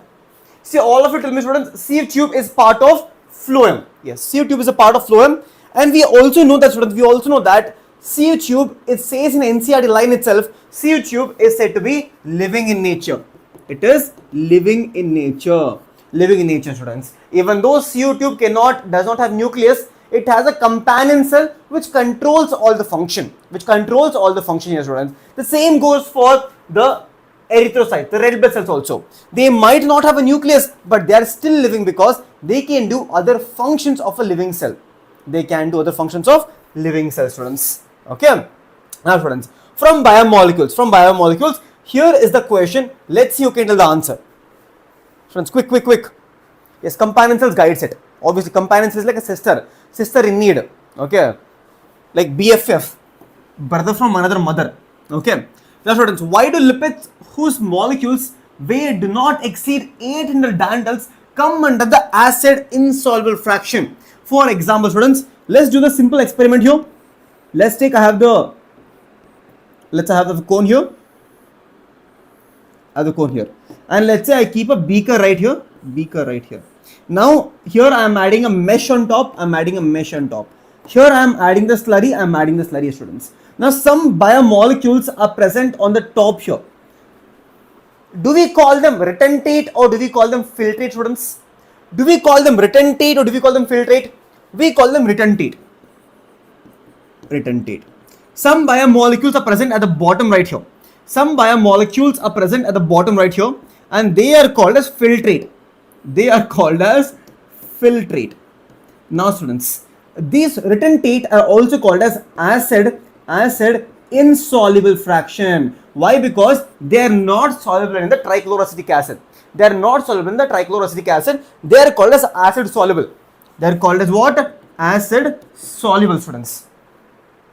They are called as what? Acid soluble fraction. Acid soluble fraction. Done, students? Done. Now the question is that here the molecules are called as bio-macromolecules because their size is more than 1000 Daltons here. Now the present on the bottom, they are called as micromolecules. Micro because their size is less than 1000 Daltons, right? 1000 Daltons. Now technically speaking, the lipids have 800 Daltons. So technically speaking, lipids are supposed to be present where? Sure. Lipids are supposed to be present in this part here as soluble fraction, right? But where are they present, students? Where are they present? They are present in retentate. Lipids are present here. Now you might ask me, sir, why? Even though their size is very less than 1000 Daltons, why are they present in the case of retentate? The answer is very simple. The answer is chain. Students, have you played the game in your childhood? The chain. All of you hold hands, someone will come and they say chain, cut. Same game they are playing. So all the lipids here are little like cuckoo in the head. What they do is, all of them will go hold hands. They will hold hands and they make a structure called as vesicles. They play the chain game and they make a structure called as vesicle. Now once they make the structure called as vesicle, right, they cannot come down. The vesicle structure will be formed right here. Vesicles, round vesicles. And these vesicles do not travel down. They do not travel down. Students, clear to all of you? Clear? So lipids form something called as vesicles and they don't travel down. Done, students, done. Students, all of you understood? Students, all of you understood the concept? Yes or no? Yes. Now students, next question from cell cycle. Here is the first question to all of you students. Here is the first question to all of you. How do plants and animals continue to grow? Vertical growth will stop after some time. There will only be a horizontal growth is possible. So in the case of animals only, horizontal growth is possible throughout their life. Okay, not vertical growth because we stop growing. Okay, we stop growing. I wish we kept on growing, but we do not. We do not, students. We do not. Students, what is the main secret here? The main secret here is that cell division. It's going to be cell division. Cell division. Cell division is the secret here. That's all. Now, do all cells in the plant divide all the time, students? Do you think all the cells in the plant, they keep on dividing? They don't have any work to do. They don't have any homework to do. Do they keep on dividing all their life, all the cells? No. The answer is no. Not all cells divide. Not all cells divide. There are certain cells which are called as meristematic cells. They keep on dividing. The permanent cells have government job. They got a job. They're keeping quiet. They don't want to divide. Only the meristematic cells keep on dividing. Okay. Now students, do you think all cells continue to divide in all plants? Again, no. Answer is no. No. Now, can you tell the name and the location of tissues which have cells that divide all the time? That is basically meristematic cells. These are called as meristematic cells. Location, students, location is SAM and RAM. Root apical meristem and shoot apical meristem. Then students, apart from apical meristem, there is also lateral meristem. Lateral meristem. Okay, lateral meristem. But students, there is one more meristem, right? Students, there is one more meristem in the case of your monocots, which helps in increasing the length here. These meristem are found in the somewhere in the corners, like the students' corners, or they are present between mature tissues. Let's say we have a mature tissue here. Between the mature tissue, we can find some meristem here, which helps in increasing the length in the case of grass. Students, what do you call that? That is called as intercalary meristem. That is called as intercalary meristem, which is also a type of primary meristem. Do all animals have similar meristematic tissues? No. We might have totipotent cells, but they are not equivalent of meristematic cells, because totipotent cells, again, they could not keep on dividing. So we do not have, we have something called as stem cells, but they are not similar to plant cells. Stem cells are not dissimilar to totipotent cells. Okay. Next question on the board, students. Next question on the board. You have studied mitosis in the onion root tip cells. It has 16 chromosomes in each cell. Okay. Let's say here 2n is equal to 16 here. 2n is equal to 16 right here, students. 16 right here. Okay. Can you tell how many chromosomes will the cell have at G1, S and M phase?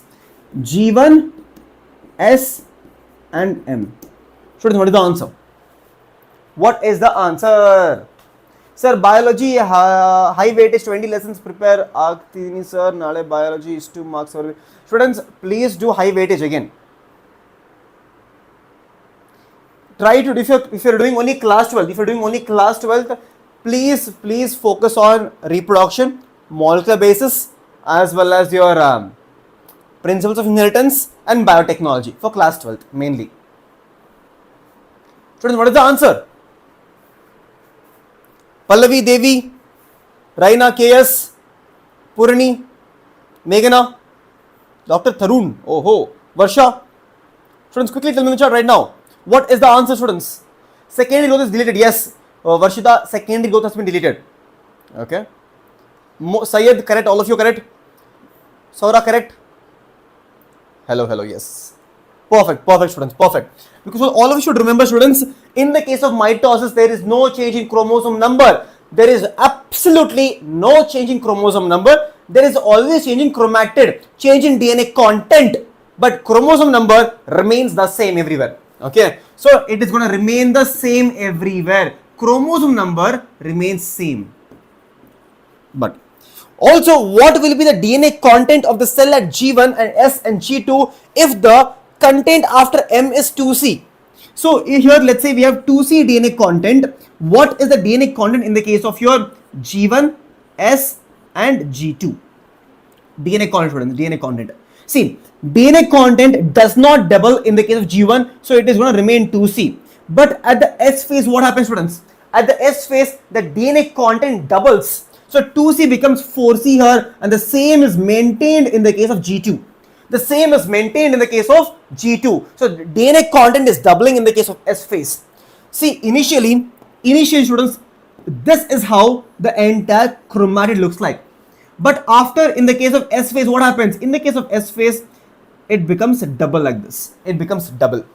Okay. Purani, yes. Students, you should know by now, I have a disorder. I cannot pronounce names very properly. I don't know why.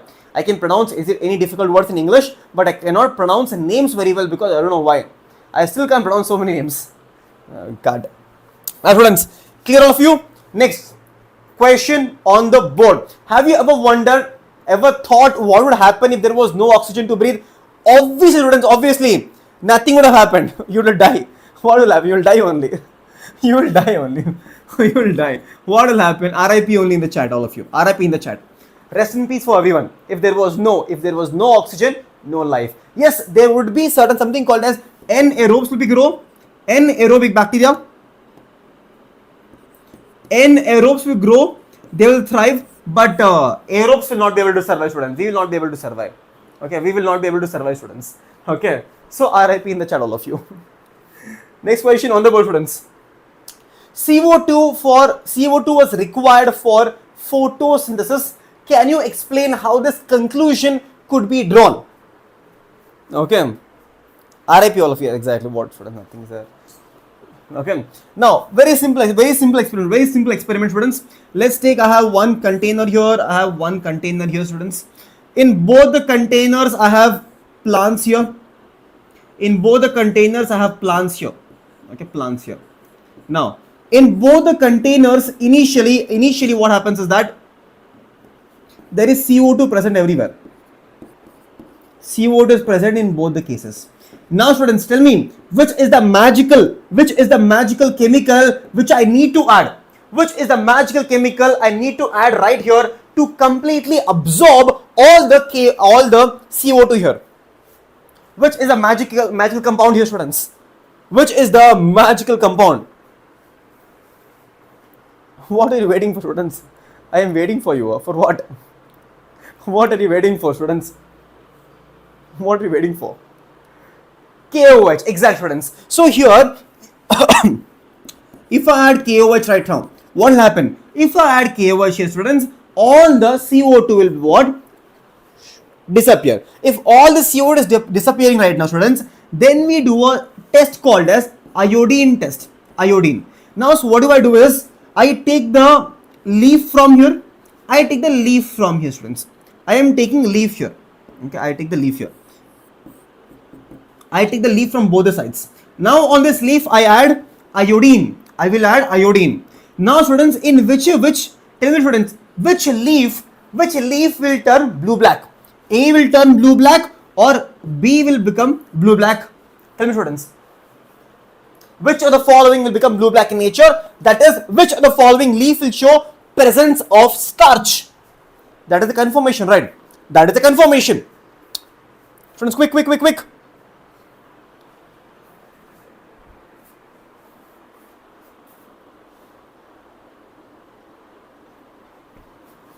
It's going to be option number B, because option number A does not have any CO2. There was no glucose formation here, so it is negative. It is positive. Done, students. Next question. How many different ways can you think of to light the candle without, students? Very stupid question again. We can use certain types of your matchsticks. We can use certain types of your lighters. Something can be used, students. Something can be used. Stupid question.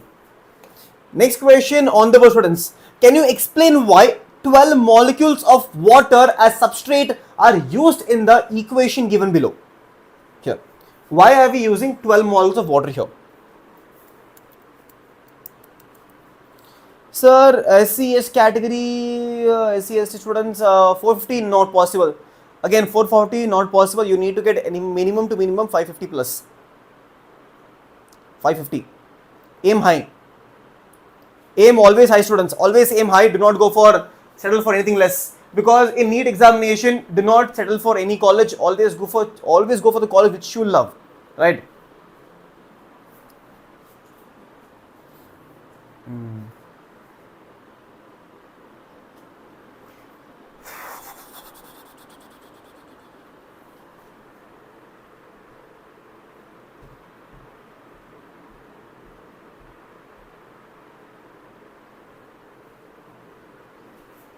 Students,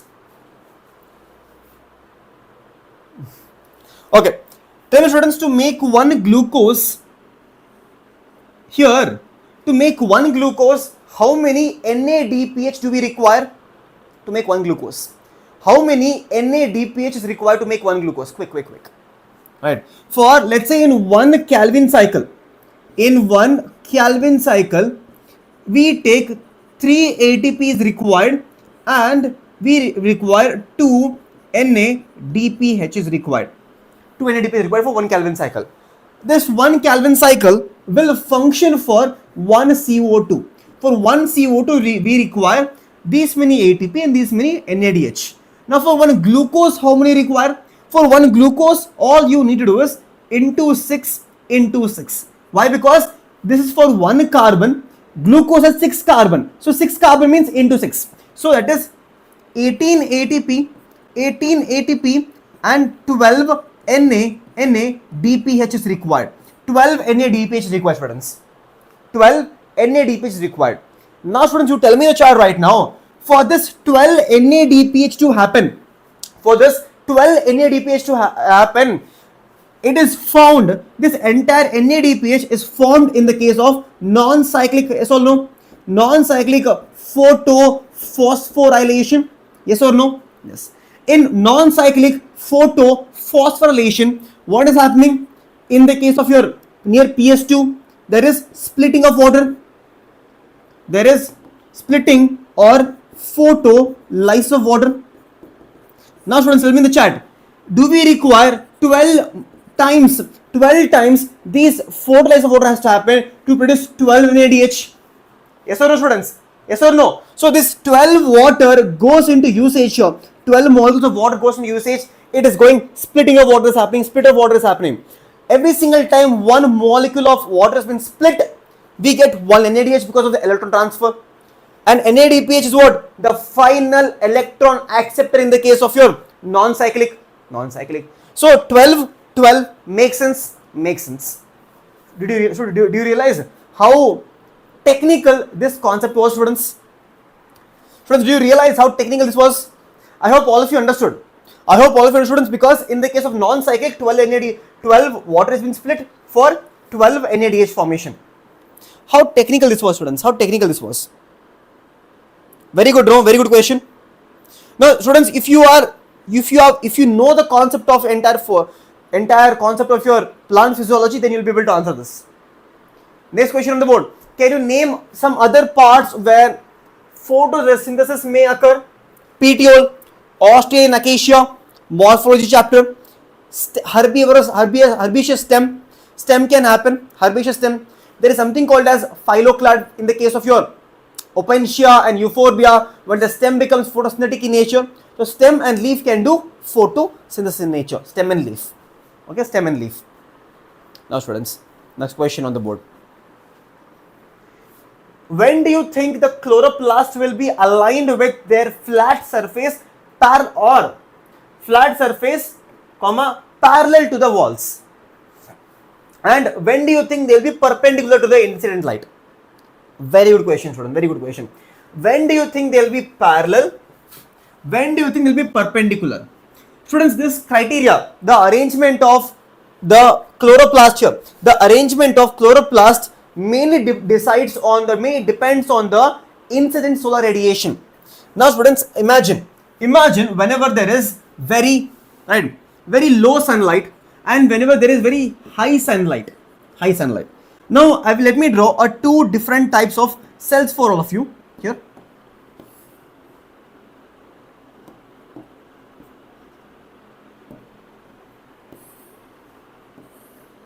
Here I have two cells. Now students, whenever, let's say in such first case, very slow sunlight here.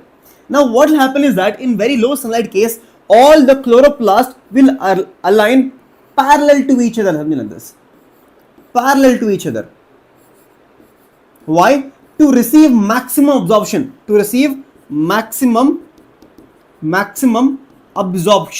Absorption. Yes or no, students? Yes or no? Now students, when it will be perpendicular? It is perpendicular when it is complete in the case of very high. For example, very high sunlight. It's going to have very high sunlight here. Now to prevent photo oxidation, they'll be perpendicular to each other.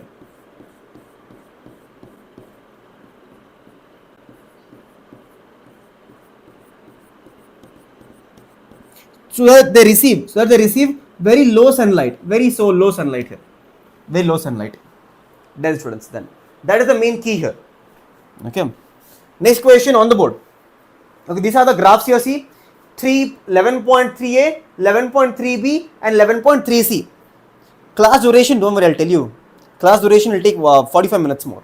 Okay, 3a, 3b, 3c here. Okay. The question is, can you guess which is the most abundant plant pigment in the world? For the first question answer I want. Students, which is the most abundant plant pigment?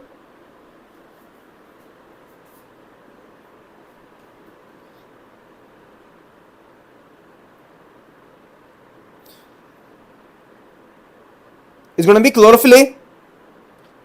It's going to be chlorophyll A. Yes or no? It's going to be chlorophyll A, universal pigment. Then, can you determine which wavelength, color of light at which chlorophyll A shows maximum absorption, students? All of you know, red and blue pill. Okay, red and blue region, not matrix 1. Now, does it show that another pigment peak at any other wavelength too? If yes, students, can all of you see here? In this absorption of chlorophyll A, peak is coming here and here. But can you see, students, here also one small peak is there? Yes, small peak is here also at 300. So we can see a small peak at 400 also. Initial absorption. Small peak initially. Okay. Now, does it show another? Done. Now, by looking at figure 11.3c, can you say that there is a complete one-to-one overlap between absorption spectrum of chlorophyll A and action spectrum of chlorophyll A? 11.3a, students, this one. 11.3c, right? Can you tell there is a one-to-one overlap here? Yes or no? Tell me. Just tell me yes or no. Just tell me yes or no. Is there a complete one-to-one overlap between? This is the action. Black one is action spectrum. Action. Blue is absorption. Tell me yes or no. Is there a complete absorption? 300, 700? Yes, that is gone. 400. Yes. No. Answer is no. Why, students? Why there is no one-to-one absorption? Because listen to me. Here parallel to each other. Here one-to-one parallel to each other. Okay. But if you look at this region between 500 to 600 nanometer, between 500 to 600 nanometer, there is no absorption. You can see, students, there is no absorption here. There is no absorption. Even though there is no absorption here, even though there is no absorption of your chlorophyll A, still there is certain type of action done here. There is photosynthesis still happening, even if there is no absorption of chlorophyll A. That is, this is the region where there is no one-to-one parallel here.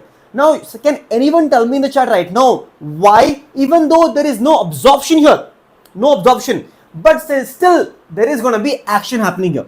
Still there is going to be action happening here, students. Why? What is the answer here, students? What is the answer here? Yes, there is something called as axillary pigments. Do all of you remember, students? There is something called as axillary pigments. Axillary pigments such as chlorophyll B, chlorophyll C, xanthophyll, carotenoids, all of them will help in absorption here. They will absorb the light here in this region and they will send the energy to chlorophyll A. That is why chlorophyll A is able to do photosynthesis here. Next question, students.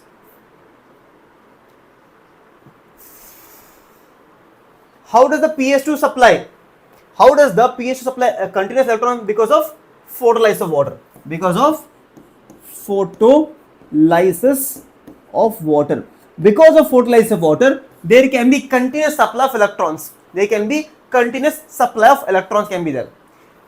Where are the protons and oxygen formed likely to be released in the lumen or on the outer side of the membrane? Students, all of you should know, students, this is a thylakoid. On top of this thylakoid right here, on top of this thylakoid right here, we have PS2. Here we have PS2 here. Then we have PS1 here. Then here we have entire Z scheme happening here. Entire Z scheme is happening here. Okay, entire Z scheme is happening here. Now, all of you should know the photolysis of water is happening somewhere here. Photolysis of water is happening here. That is, water is being split here. Now, when the water is being split here, all the oxygen and the protons are released inside the lumen. This is called as a lumen of thylakoid. Lumen of thylakoid. So, inside the lumen of thylakoid right here, in this region, all the oxygen and protons are released right now. Are released here. So, they're released where? They're produced inside the lumen of, right? Lumen of your thylakoid. Lumen. Okay? Lumen. Protons and electrons. Now, students, do all of you remember there is something called as chemiosmotic hypothesis? This is the main reason. This is the main reason why we have more H plus in the chemiosmotic hypothesis inside. Next question.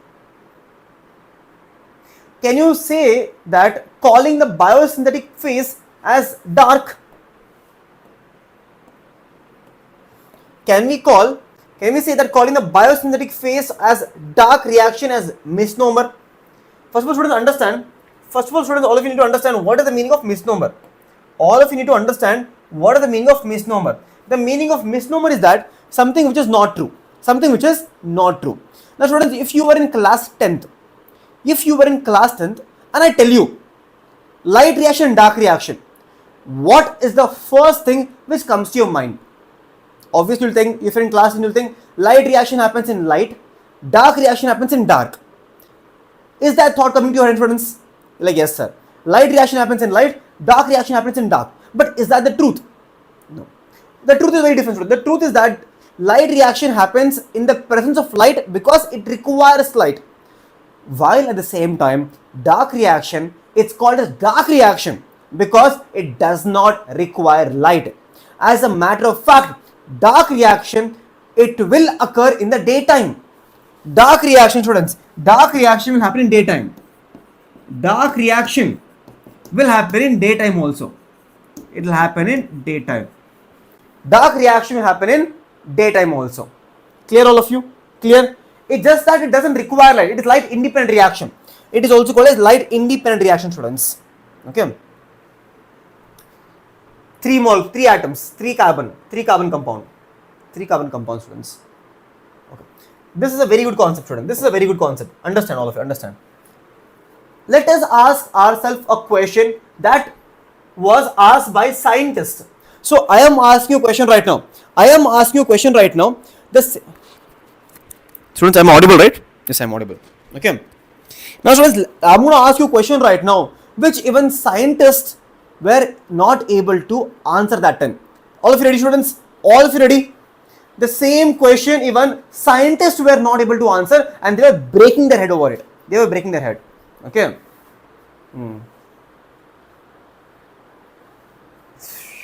Dark. Now, students, now what is the question? How many carbon atoms would a molecule have which after completing fixing CO2 would have a carbon of PGA? Now they are asking you, students, let's say here we do not know how many carbon this molecule is, but here we are getting a 3 carbon molecule as a PGA here, and to this I am adding 1 CO2 I am adding here, which is generally 1 carbon here, which is going to be 1 carbon. So here I have 1 carbon here plus 1 carbon here, and here I am getting a 3 carbon molecule. Now how many carbon should I add here to make this 3 carbon, students? Tell me in the chat, students. Tell me in the chat. Quick. Quick, students, quick. That is, how many carbon atoms would a molecule have? This one, which after accepting a CO2, I will get a 3 carbon PGA. How many carbon, students? You will start thinking that you'll obviously start thinking that here I'm supposed to have a 2 carbon molecule. Tell me yes or no. Tell me, students, yes or no. Tell me in the chat. Here I'm supposed to have 2 carbon molecule, and 2 plus 1 is going to be 3 carbon. And scientists for many years, they were trying to find this 2 carbon molecule. Now, students, tell me the chat right now. Did they find it, students?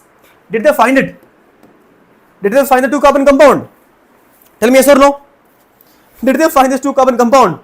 Did they ever find this 2 carbon compound, students?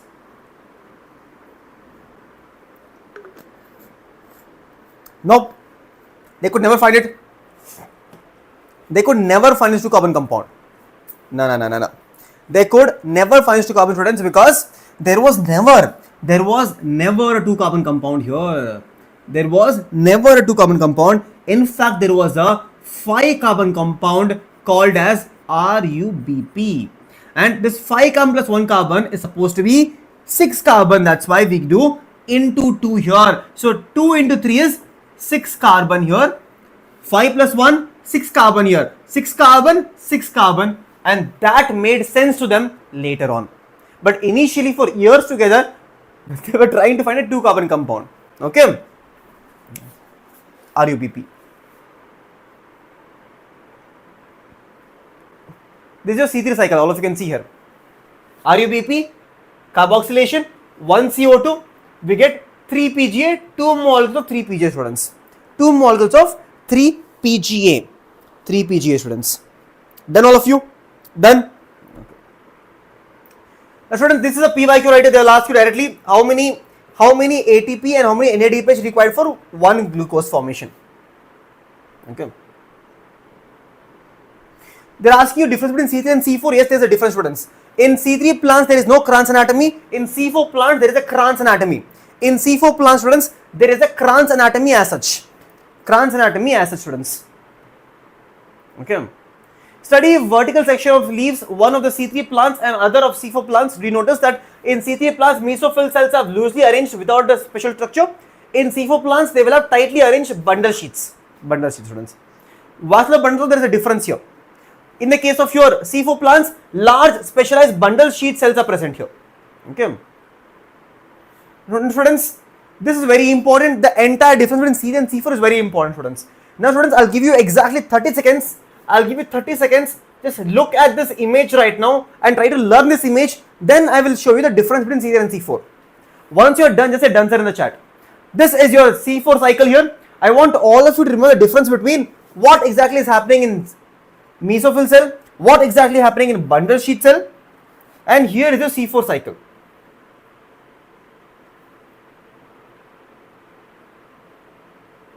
Here is the C3 cycle. In C3 cycle, what do we have? First, we have RUBP 5 carbon, 1 carbon, PGS 3 carbon. Here we have enzyme present is Rubisco enzyme here. Okay. Here what happens? In bundle sheet, we have peptidase enzyme here. The first CO2 acceptor is going to be PEP 3 carbon. Here we had RUBP 5 carbon here. Okay. First table is OA 4 carbon. Mesophyll cell. In bundle sheet cell, what do we have? In bundle sheet cell, we have Rubisco enzyme here. Rubisco enzyme present here. Okay. Okay. Now, see the difference, all of you. See the difference, all of you students. See the difference. The cell type in which Calvin cycle occurs here in C3 plus only mesophyll. Here it happens in bundle sheet. You can see here, students. In bundle sheet, what happens? C3 cycle is happening in the case of bundle sheet here. Bundle sheet. Cell type in which the initial carboxylation reaction occurs here, mesophyll here. It initial fixation is happening in the case of mesophyll here, mesophyll. Okay. How many cell type does the leaf have that CO2, that is fixed CO2? Here only one, here we have two in C4 plants. Okay. So here we have only one cell, you have two cells here. Which is the primary CO2 acceptor? RUBP PEP. RUBP PEP, students. Very easy. Number of carbons in RUBP has 5 carbon, PEP has 3 carbons. Primary fixation product is PGA here, OA. PGA is 3 carbon, OA is 4 carbon. That is why, students, this is called as C3 cycle and this is called as C4 cycle. C4 cycle. C3 and C4 cycle. Done, students? Done. C3 and C4 cycle. This is C3 cycle, this is C4 cycle. That's why, because here the first one is 3 carbon here, the OA is 4 carbon here. Rubisco, yes, both of them Rubisco. This your C3 plants do not have peptidase enzyme. Here we have peptidase enzyme, students. Now, students, can anyone tell me the peptidase enzyme, right? The peptidase enzyme in the case of C4, is it present in the case of mesophyll or bundle sheet?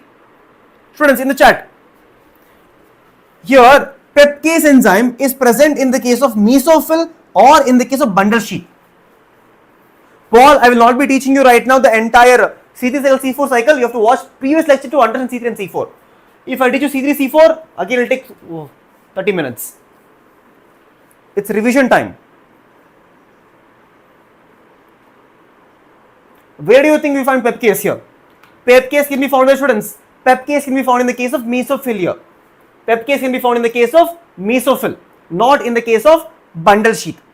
Bundle sheet will have Rubisco enzyme. See here, students. Which cell has in the plant as Rubisco? Mesophyll has Rubisco here. Bundle sheet has Rubisco. Bundle sheet has Rubisco. Photorespiration, students, this remaining part is very easy. All you need to remember is that in the case of C3 plants, there is photorespiration is happening. In the case of C4 plants, no photorespiration is happening. In any condition, there will be never photorespiration in the case of C4 plants. Examples, very important examples. Auto temperature, low temperature, very high temperature is working. Okay. Now, students, respiration plants. Here is the first question for all of you. Students. Can you calculate how many ATP molecules are directly synthesized in this pathway or from one glucose? That is, from one glucose, how many ATP is produced directly in the case of glycolysis? In the case of glycolysis, how many are present, students? Quick, students.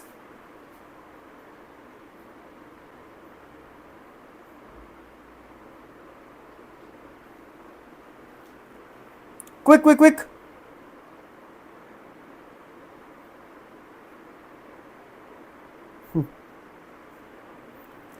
How many molecules are produced In the case of glycolysis, directly, see, in preparatory stage, minus 2 ATP, in payoff stage plus 4 ATP. In NADH, students, do we consider NADH here? No. The question is asking you directly. So you cannot consider NADH right now. You cannot consider NADH right now, students. Okay, you cannot consider NADH right now. Okay, clear? So tell me, students, 4 minus 2 is 2 ATP. 2 ATP right now, that's all. Then students, it says directly synthesize. They are not talking about NADH involvement here. Okay, we are not talking about NADH involvement here, students.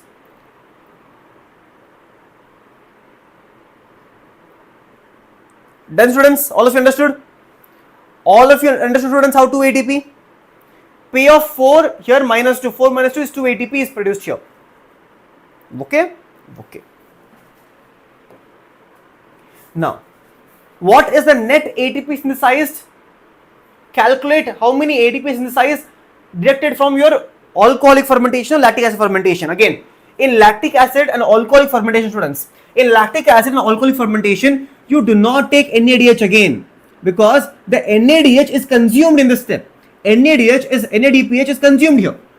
NADH is consumed here. So again, we do not take NADH here again. So minus 2 ATP in the preparatory, plus 4 in the case of your payoff. So 2 ATP is the net gain in the case of alcoholic and lactic acid fermentation. Again 2 ATP here. Again 2 ATP, because NADH is used here again. It is undergoing reoxidation. It is undergoing reoxidation here. Okay, reoxidation. Okay.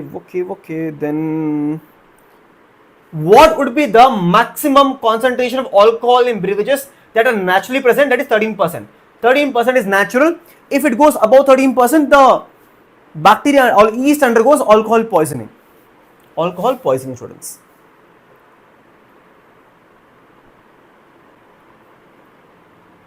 How do you think beverages alcohol content greater than the 13 is obtained? By distillation. By distillation, students. Can anyone give me examples of alcohols where it does not exceed 13%, students? Where it does not exceed 13%? Beer and wine. In beer and wine, it is non-distillated. Beer and wine is non-distillated. 13% is maximum there. Okay.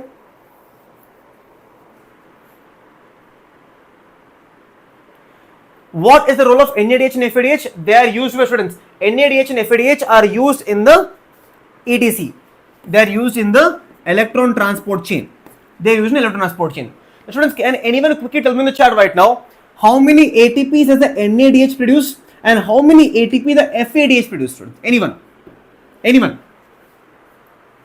How many ATPs has the NADH produced and how many FADH does the?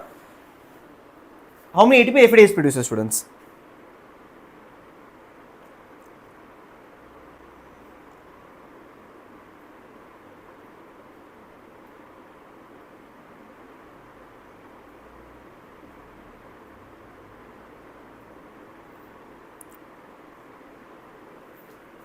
Correct, all of you taking right answer, huh? Nice. Students, I believe all of you are on point right now, right? Usually the plant physiology, all of you are on point. You can answer almost all the questions. 3 and 2, exactly. I believe plant physiology, all of you are on point right now. Like, yes, there might be some revision required, once at least maximum, but I believe all of you are very confident in your plant physiology. You are able to solve all the questions. Here and there, 1 or 2 you might not remember, but apart from that, all of you are very confident in plant physiology, right? Yes or no, students? Yes or no?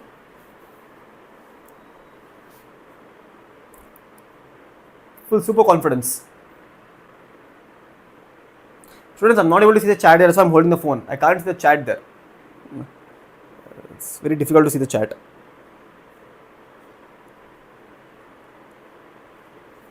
Okay.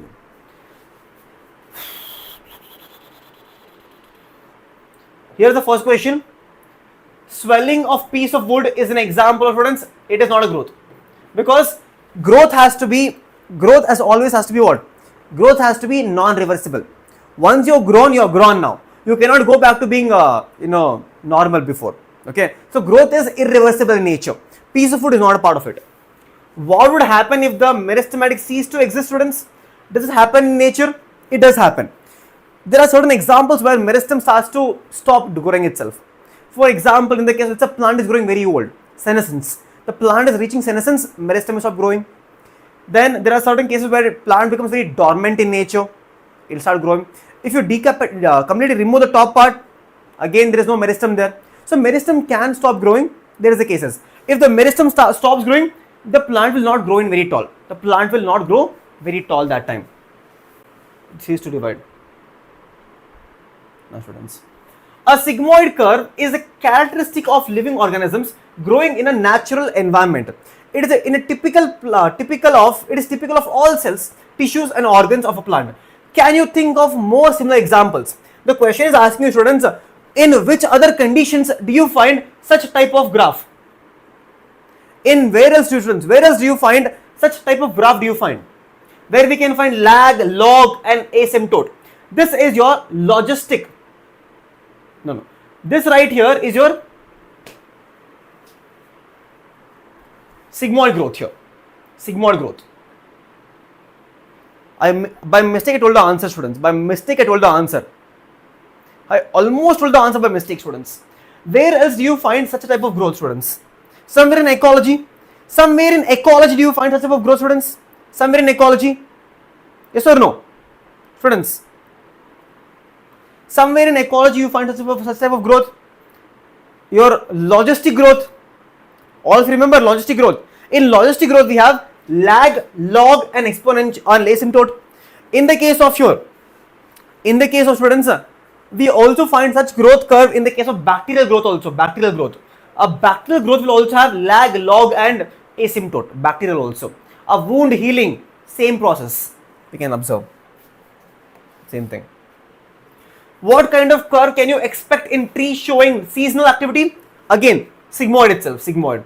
Where do you find linear growth? Linear growth is found in the case of your root length increase. Done students. Root increase, we find that. Very easy, students, very easy. No, this is very easy, students. Next question on the board. How to describe tumor? How do you describe the tumor? Tumor is basically uncontrolled growth. There's an uncontrolled growth, it's called tumor. Now students, here's one question I forgot. I hope it is visible to all of you.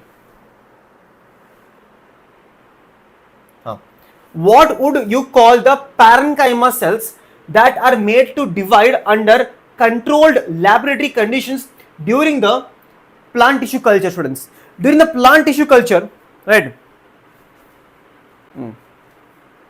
Students, I hope, see, this is better.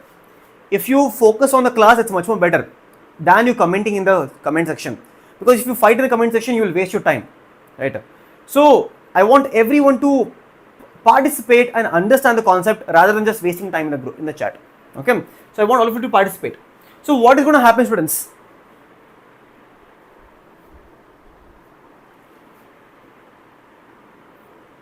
There will be callus formation, dedifferentiation, callus formation will happen. Yes, callus formation will happen, students. Callus formation happens. Callus, mass of cells formation happens. Okay. Removal of shoot tip, that is decapacitation, right? Decapacitation usually results in the growth of lateral buds, which is widely applied in tea plants hedge making. Can you explain why? Very simple question. Very simple question. If you remove the top part, let's say this is the shoot tip where we have the SAM, shoot apical meristem. Now if I chop this part, and remove it off, what is going to happen, students? What is going to happen? Right, if I remove this part right now, students, decapacitation happens. Can I tell the effect of auxin is removed? Because in this region we have the auxin right now. Auxin. If the auxin effect is removed, and all of you know auxin main function, or one of the main function is apical dominance. Apical dominance is removed right now. Apical dominance removed. If the apical dominance is removed, what will happen? Lateral growth is promoted. Lateral growth is promoted, that's all. That is the main explanation here. That is the main explanation here, students. That is the main explanation here. Okay. Now, students, we come to class 12th now. Shall we start? Students, class 12th, I have very few questions, not much. And in class 12th, I have mainly for your human reproduction. There are multiple questions from your very few questions, multiple questions from ecology, very few questions from principles of inheritance, students. Very few questions from principles of inheritance. Shall we start? Can I see some green hearts in the chat for a change? Can I see some green hearts in the chat for a change? Green hearts.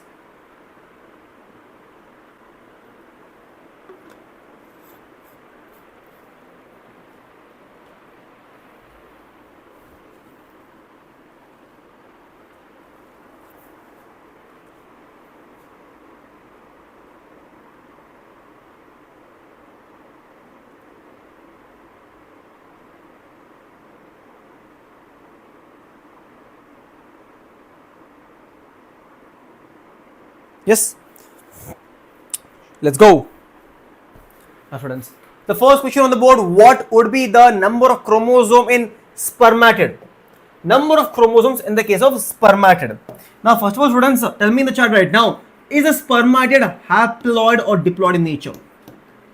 If you know this much, right? If you know this much, you can tell the chromosome number. Because I like green, students. Green is nice. It is very soothing to the eyes.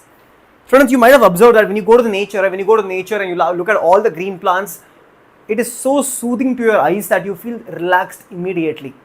The same goes here. Right. So, students, see, all of you know spermatid is the result of meiosis.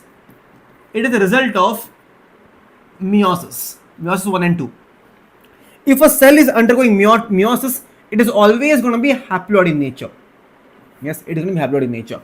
If a cell is going to be haploid in nature, can anyone tell me how many number of chromosomes do you find here? Chromosomes 23 or 46? That much you can tell me now. That much you can tell me in the chat. Okay. Next question is chat, students. What do you think any advantage of this, that is secondary oocyte is retaining? Secondary oocyte is retaining, students. Secondary oocyte is retaining the major bulk of the cytoplasm. Any advantage? Yes, there is an advantage. When secondary oocyte is retaining the bulk of the cytoplasm, right, it can make sure that enough of nutrients is available for the entire later zygote or embryo formation. So it becomes advantage. Can you identify major difference between spermatogenesis and oogenesis? Students, I'll give you exactly now 20 seconds to answer all the things you know. I'll give you 20 seconds to answer all the differences you know in the chat. All the differences in the chat. Which you know. Which you know of, students. All the differences which you know of. Difference between oogenesis as well as spermatogenesis. The time starts now. Quickly start typing the chat. Let me just sit for 2 minutes. Sorry. Let me just sit for 30 seconds. Start answering, students. Start answering in the chat. Major difference between spermatogenesis and oogenesis, one by one, all of you. First of all, tell me, students, in the chat, do they start at the same time? Do they start at the same time? No. Spermatogenesis starts at puberty, oogenesis starts at embryonic stage. Oogenesis starts at embryonic stage. Then, in spermatogenesis, we get how many sperm? 4 sperms are produced. Oogenesis, only 1. Then,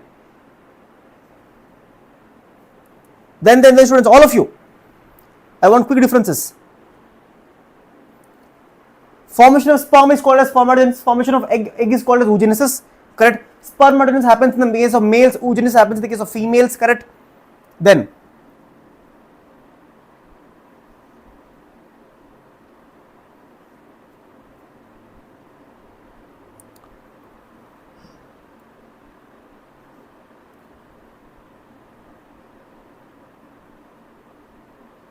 students, quick.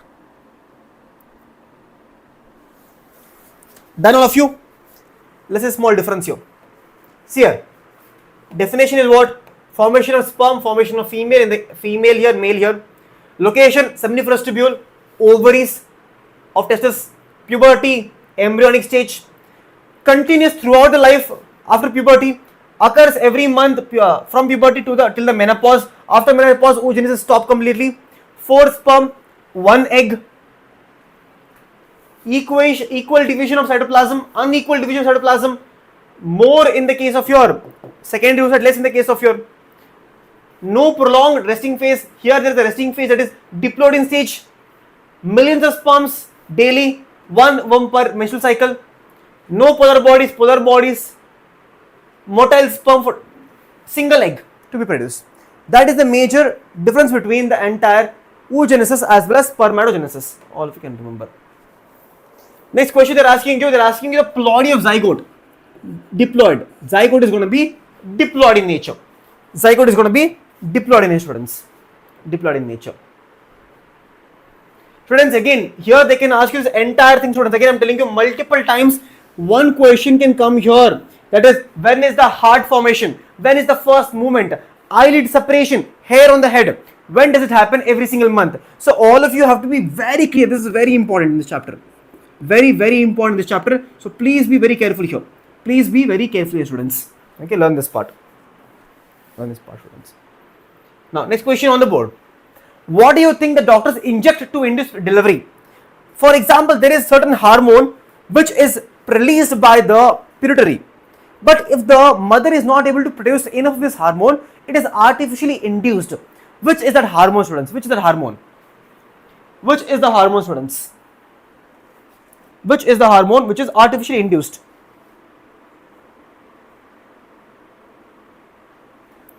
Oxytocin? Yes, exactly. Oxytocin, students. Oxytocin.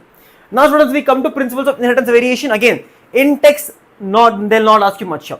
In text, they'll not ask you much. Major focus has to be in the main topics here. Pleiotropy, monohybrid, dihybrid cross, numericals here. Right? Numericals. Students, if you do not know numericals, I will tell you again. If you go to my Telegram right now, students, you will find a video.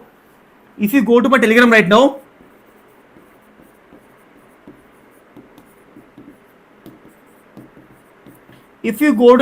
students, you will find a video which has all the numericals also. All the numericals, every single possible question from this chapter is in one video. You can find it here. You can find the video here, students. Okay, Telegram channel. This is, student, very simple. Now, this question will deal, this is very simple, students. You get all tall plants here. All tall plants here.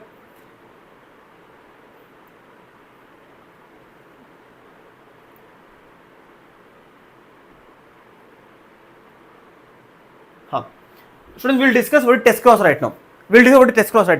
So, test cross is a type of back cross where we try to find what? We try to find the genotype or dominant phenotype. For example, can anyone tell me in the chat right now, what is the genotype of a tall plant? What is the genotype of a plant? Anyone?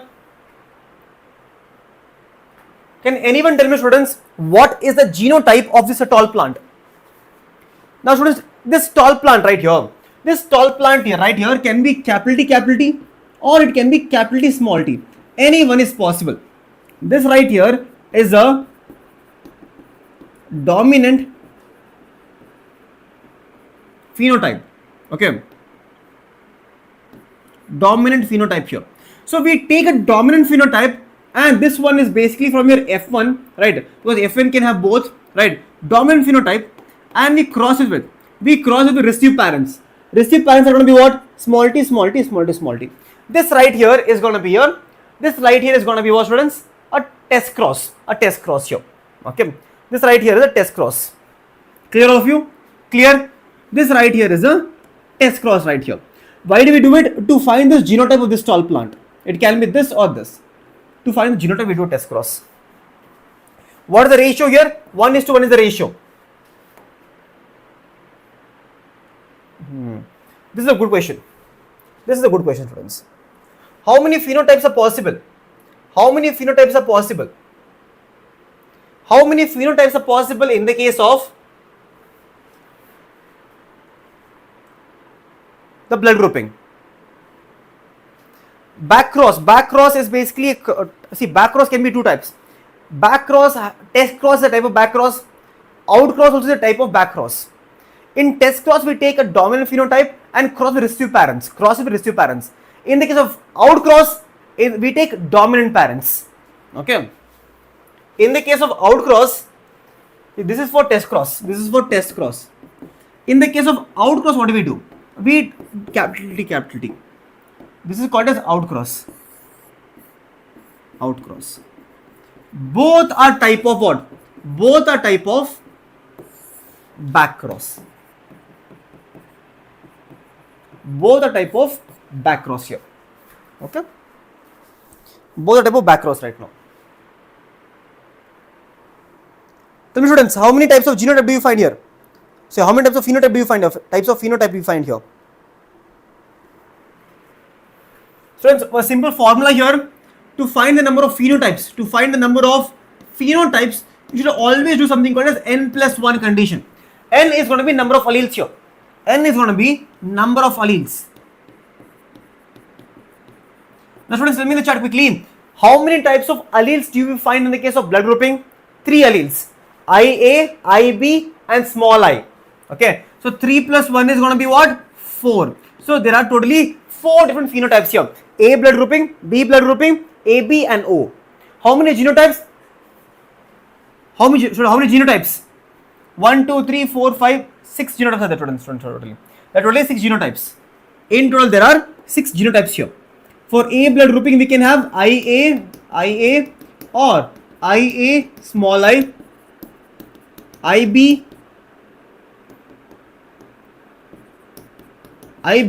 or IB small I. For O blood grouping we have, for AB blood grouping we have. So how many genotypes? 1, 2, 3, 4, 5, 6. In total 6 genotypes. In total 6 genotypes and 4 phenotypes. 4 phenotypes, students. 4 phenotypes.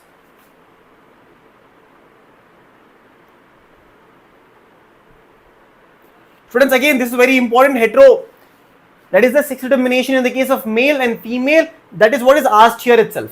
That is what is asked here itself. This you have to remember, students. In the case of male and in the case of humans and grasshopper, it is going to be male heterogamety. Birds and butterflies is going to be female heterogamety here. It means that here the birds and in the case of your butterfly, the female has 2 different types of chromosomes and they are responsible for the sex of the offspring here. Birds and butterfly. Okay, birds and butterfly, students. So I told you, birds and butterflies, same thing. Okay. Now, organisms in population, students, because it doesn't have to attract insect, it doesn't have to attract pollination. It can be white, doesn't need adaptation. How does the bee know the flower has nectar? Because every single time a bee, first of all, experience. Second of all, there are certain types of signals. The signals are sent by your flower that you see, come here, I have insect here, I have pollen grains here. Okay, so come and join here. There are certain Why do cactus have so many thorns, students? Can anyone tell me? And also tell me in the chat, students, these thorns, are they leaf modification or are they stem modification? In the chat. Why do you think the cactus has? Why do you think the cactus has thorns? And is it a type of yours, leaf or stem modification? Leaf or stem modification? Thorns. In the case of cactus. Friends, notes will be sent to you, don't worry. Defense mechanism, yes. Purni? Yes, it is a leaf modification. It is not a stem modification. The spines, the thorns are leaf modification right now, leaf modification. The cactus body is there, right? That is going to be the stem. That is going to be the stem here. Stem becomes modified, no? Cylindrical, becomes photosynthetic in nature. It is leaf modification right now.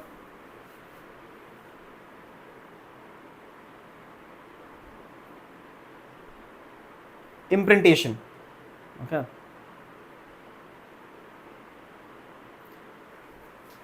Next question on the board. If you have a dense laboratory culture of bacteria in a petri dish, what is the best method to report this density? Students, here we use something called as quadrant method. Let's say I have a quadrant. Let's say I have a petri dish here, and in this petri dish I have a lot of microbes here. Lot of microbes in this entire petri dish. So here we can use something called as quadrant method. So what we do is we divide the entire penetration into 4 parts and we count how much is present in one. Let's say in this one quadrant, how many we have? 1, 2, 3, 4, 5, 6, 7, 8 are present here. So all we do is 8 into 4 we do, and we give an approximate value on how many are present in the case of entire petri dish. That is called as quadrant method. It is called as what? Quadrant method. Okay. So tell me in the chat right now, how many will be present here? 8 into 4, that many types of number of bacteria is present in the case of your entire. Okay. We can use this quadrant method, or students, we can use something called as, since we can't use number here, we can use biomass also. Again, finding the biomass is very difficult. Again, finding the biomass is very difficult here for petri dish. Okay. What would happen if all the energy fixed by autotrophs organisms, if the community has no animals to eat the plant? What will happen? What will happen, students? Population of plants will keep on increasing. That's all. Energy has to be transferred always. Do you believe that ideal parasite should be able to thrive within the host without harming it? No. Ideal one, students, ideal one should always be able to eat. Ideal parasite is always harming only. Ideal parasite is always harming only. Okay. A female mosquito is not considered a parasite, although it needs blood for reproduction, because students, here it is not a parasite, it is a vector. It is not a parasite, it is a vector, students. Remember that. Because Plasmodium is not killing the entire mosquito there. Right.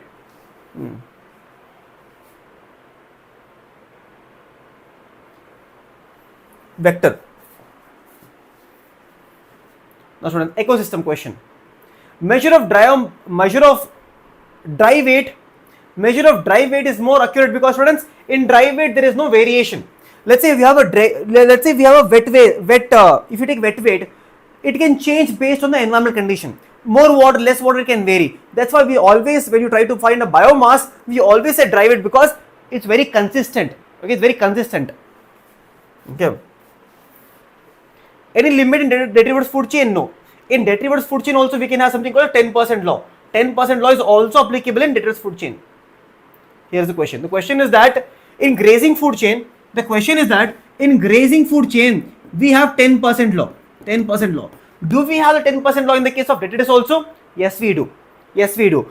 In the case of DFC also we have 10% law is also applicable there. This question, students. This is very easy, student. This is very important. This is very important, student. This is going to be very important. All of you. This is the most important part here. The most important part right now. The most important part. But I hope it is visible to all of you. The most important part right here. What is the question? There are exceptions to this generalization. That is, the pyramid of number is always upright. Pyramid of biomass upright. Pyramid of energy is upright. But there are certain exceptions here. Pyramid of number and pyramid of biomass can be inverted. Now, what are those conditions where pyramid of number and pyramid of biomass is inverted? That is very important. That is a P by Q also. This right here is a P by Q also. P by Q. Understand, students? If you were to count the number of insects feeding on big tree, what kind of pyramid would you get? See here, let's say we have one tree here as a first trophic level, obviously producer. Then we have on the same tree we have around thousands of insects. We have around thousands of insects are present here. One big tree. And on this thousands of insects we have around, let's say birds are there. We have small birds. Let's say we have 100 small birds. Then let's say we have 10 large birds.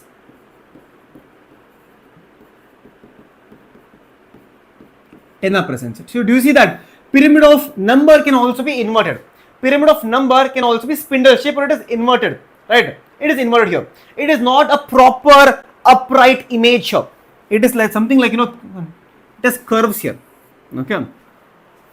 It's like your urn shape. It is similar to your urn shape. Okay, urn shape here. Now, the pyramid of biomass is generally inverted. Obviously, pyramid of biomass is always inverted. Why? Because students, in the case of pyramid of biomass, in the case of aquatic ecosystem, the phytoplanktons are biomass very less. So pyramid is inverted, and as a matter of fact, students, the phytoplanktons, the life cycle also is very fast. So the biomass always remains very less for them. Okay. Now students, biodiversity and conservation. Here we have only a single question here, students. What is so special about tropics that might account for their greater biodiversity? Why do we have great biodiversity in the case of your equator or Tropic of Cancer, Tropic of Capricorn? First point is going to be less variations here, less variations throughout the centuries. For example, if you look at your Antarctica and all, there we can see glaciation. So temperature will keep on changing there, but here temperature is all less variation here. In the case of tropics, here we also have more sunlight here. More sunlight here. More sunlight means what? There will always be more productivity here, because plants can take more sunlight here, more productivity here. And students, there is more time for evolution here. More time for evolution. More time for evolution or speciation. Speciation can happen throughout the lot of time, and that's why we can have a lot of species can be found here. Okay. So one more question here, students. One more last question, students. Last question is given here. They're asking you, it's question from your species area relationship. They're asking you, what is the meaning of the steeper slope? What is the meaning of steeper slope? When will the slope be, if the slope is much more steeper? If this z value is around 1.15, what is the meaning here? Meaning is very simple, students. If the slope is steeper, it means there is more species richness there. That's all. More species richness can be found here if the steep is slope here. Students, with that, in a fast track format, students, in a fast track format, your entire syllabus of in-text question from botany is over. In-text question from botany is over. That's all, students. That's all. Okay. Botany is very easy, students. There is nothing difficult in botany. You would have realized that if you learned from me, especially from me, the entire botany is like a cakewalk. Nothing is difficult in botany. Nothing is difficult in botany, students. So these were all the in-text questions from your entire zoology and botany in one short lecture, students. Again, students, we are planning right now. It's a spoiler alert. We are planning right now, students, tomorrow or day after tomorrow, right? Tomorrow, no, probably day after tomorrow, we are planning to conduct one very long entire plant and human physiology marathon. How does that sound, students? From the class will be from morning, let's say starting from morning 11 to night 8 p.m. We will be solving all the concepts one more time, revision, and also PYQs in the same session to get your entire concept clear. So after that session, you do not have to revise plant and human physiology for your NEET 2025. One session to deal everything out. And let me tell you, if you are aware that the entire plant physiology and human physiology is going to be for how many marks? 90 plus marks. Out of your 360 marks, 90 marks are going to be for plant physiology and human physiology. And if you make this proper right, your chance of becoming doctor is closer.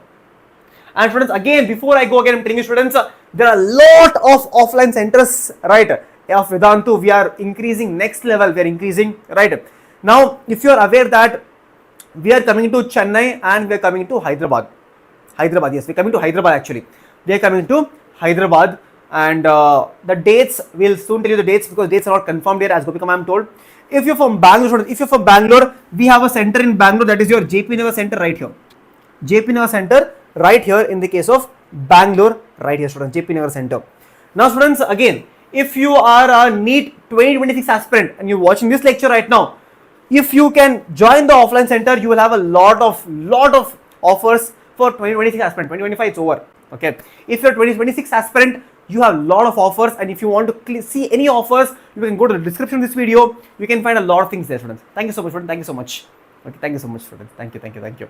Okay, so you will find a lot of offers for 2026 aspirants in the description. So go check it out right now, students. Go check it out right now. Okay, students, and that's it for today's class. Let us know in the comment section how was the class, students. All of you loved the dates and scientists. I hope all of you loved this lecture also, and you will learn a lot from this. And tomorrow, students, there is one more session going on. Tomorrow we have direct kill questions, because in your examination there are some questions which are very direct. So in tomorrow's session we will be dealing with all the direct questions tomorrow. Okay, so thank you so much, students. Bye bye, take care all of you, and until then, take care, keep studying, keep the grind on. Bye bye, all the best, students. Thank you so much, students. Thank you so much.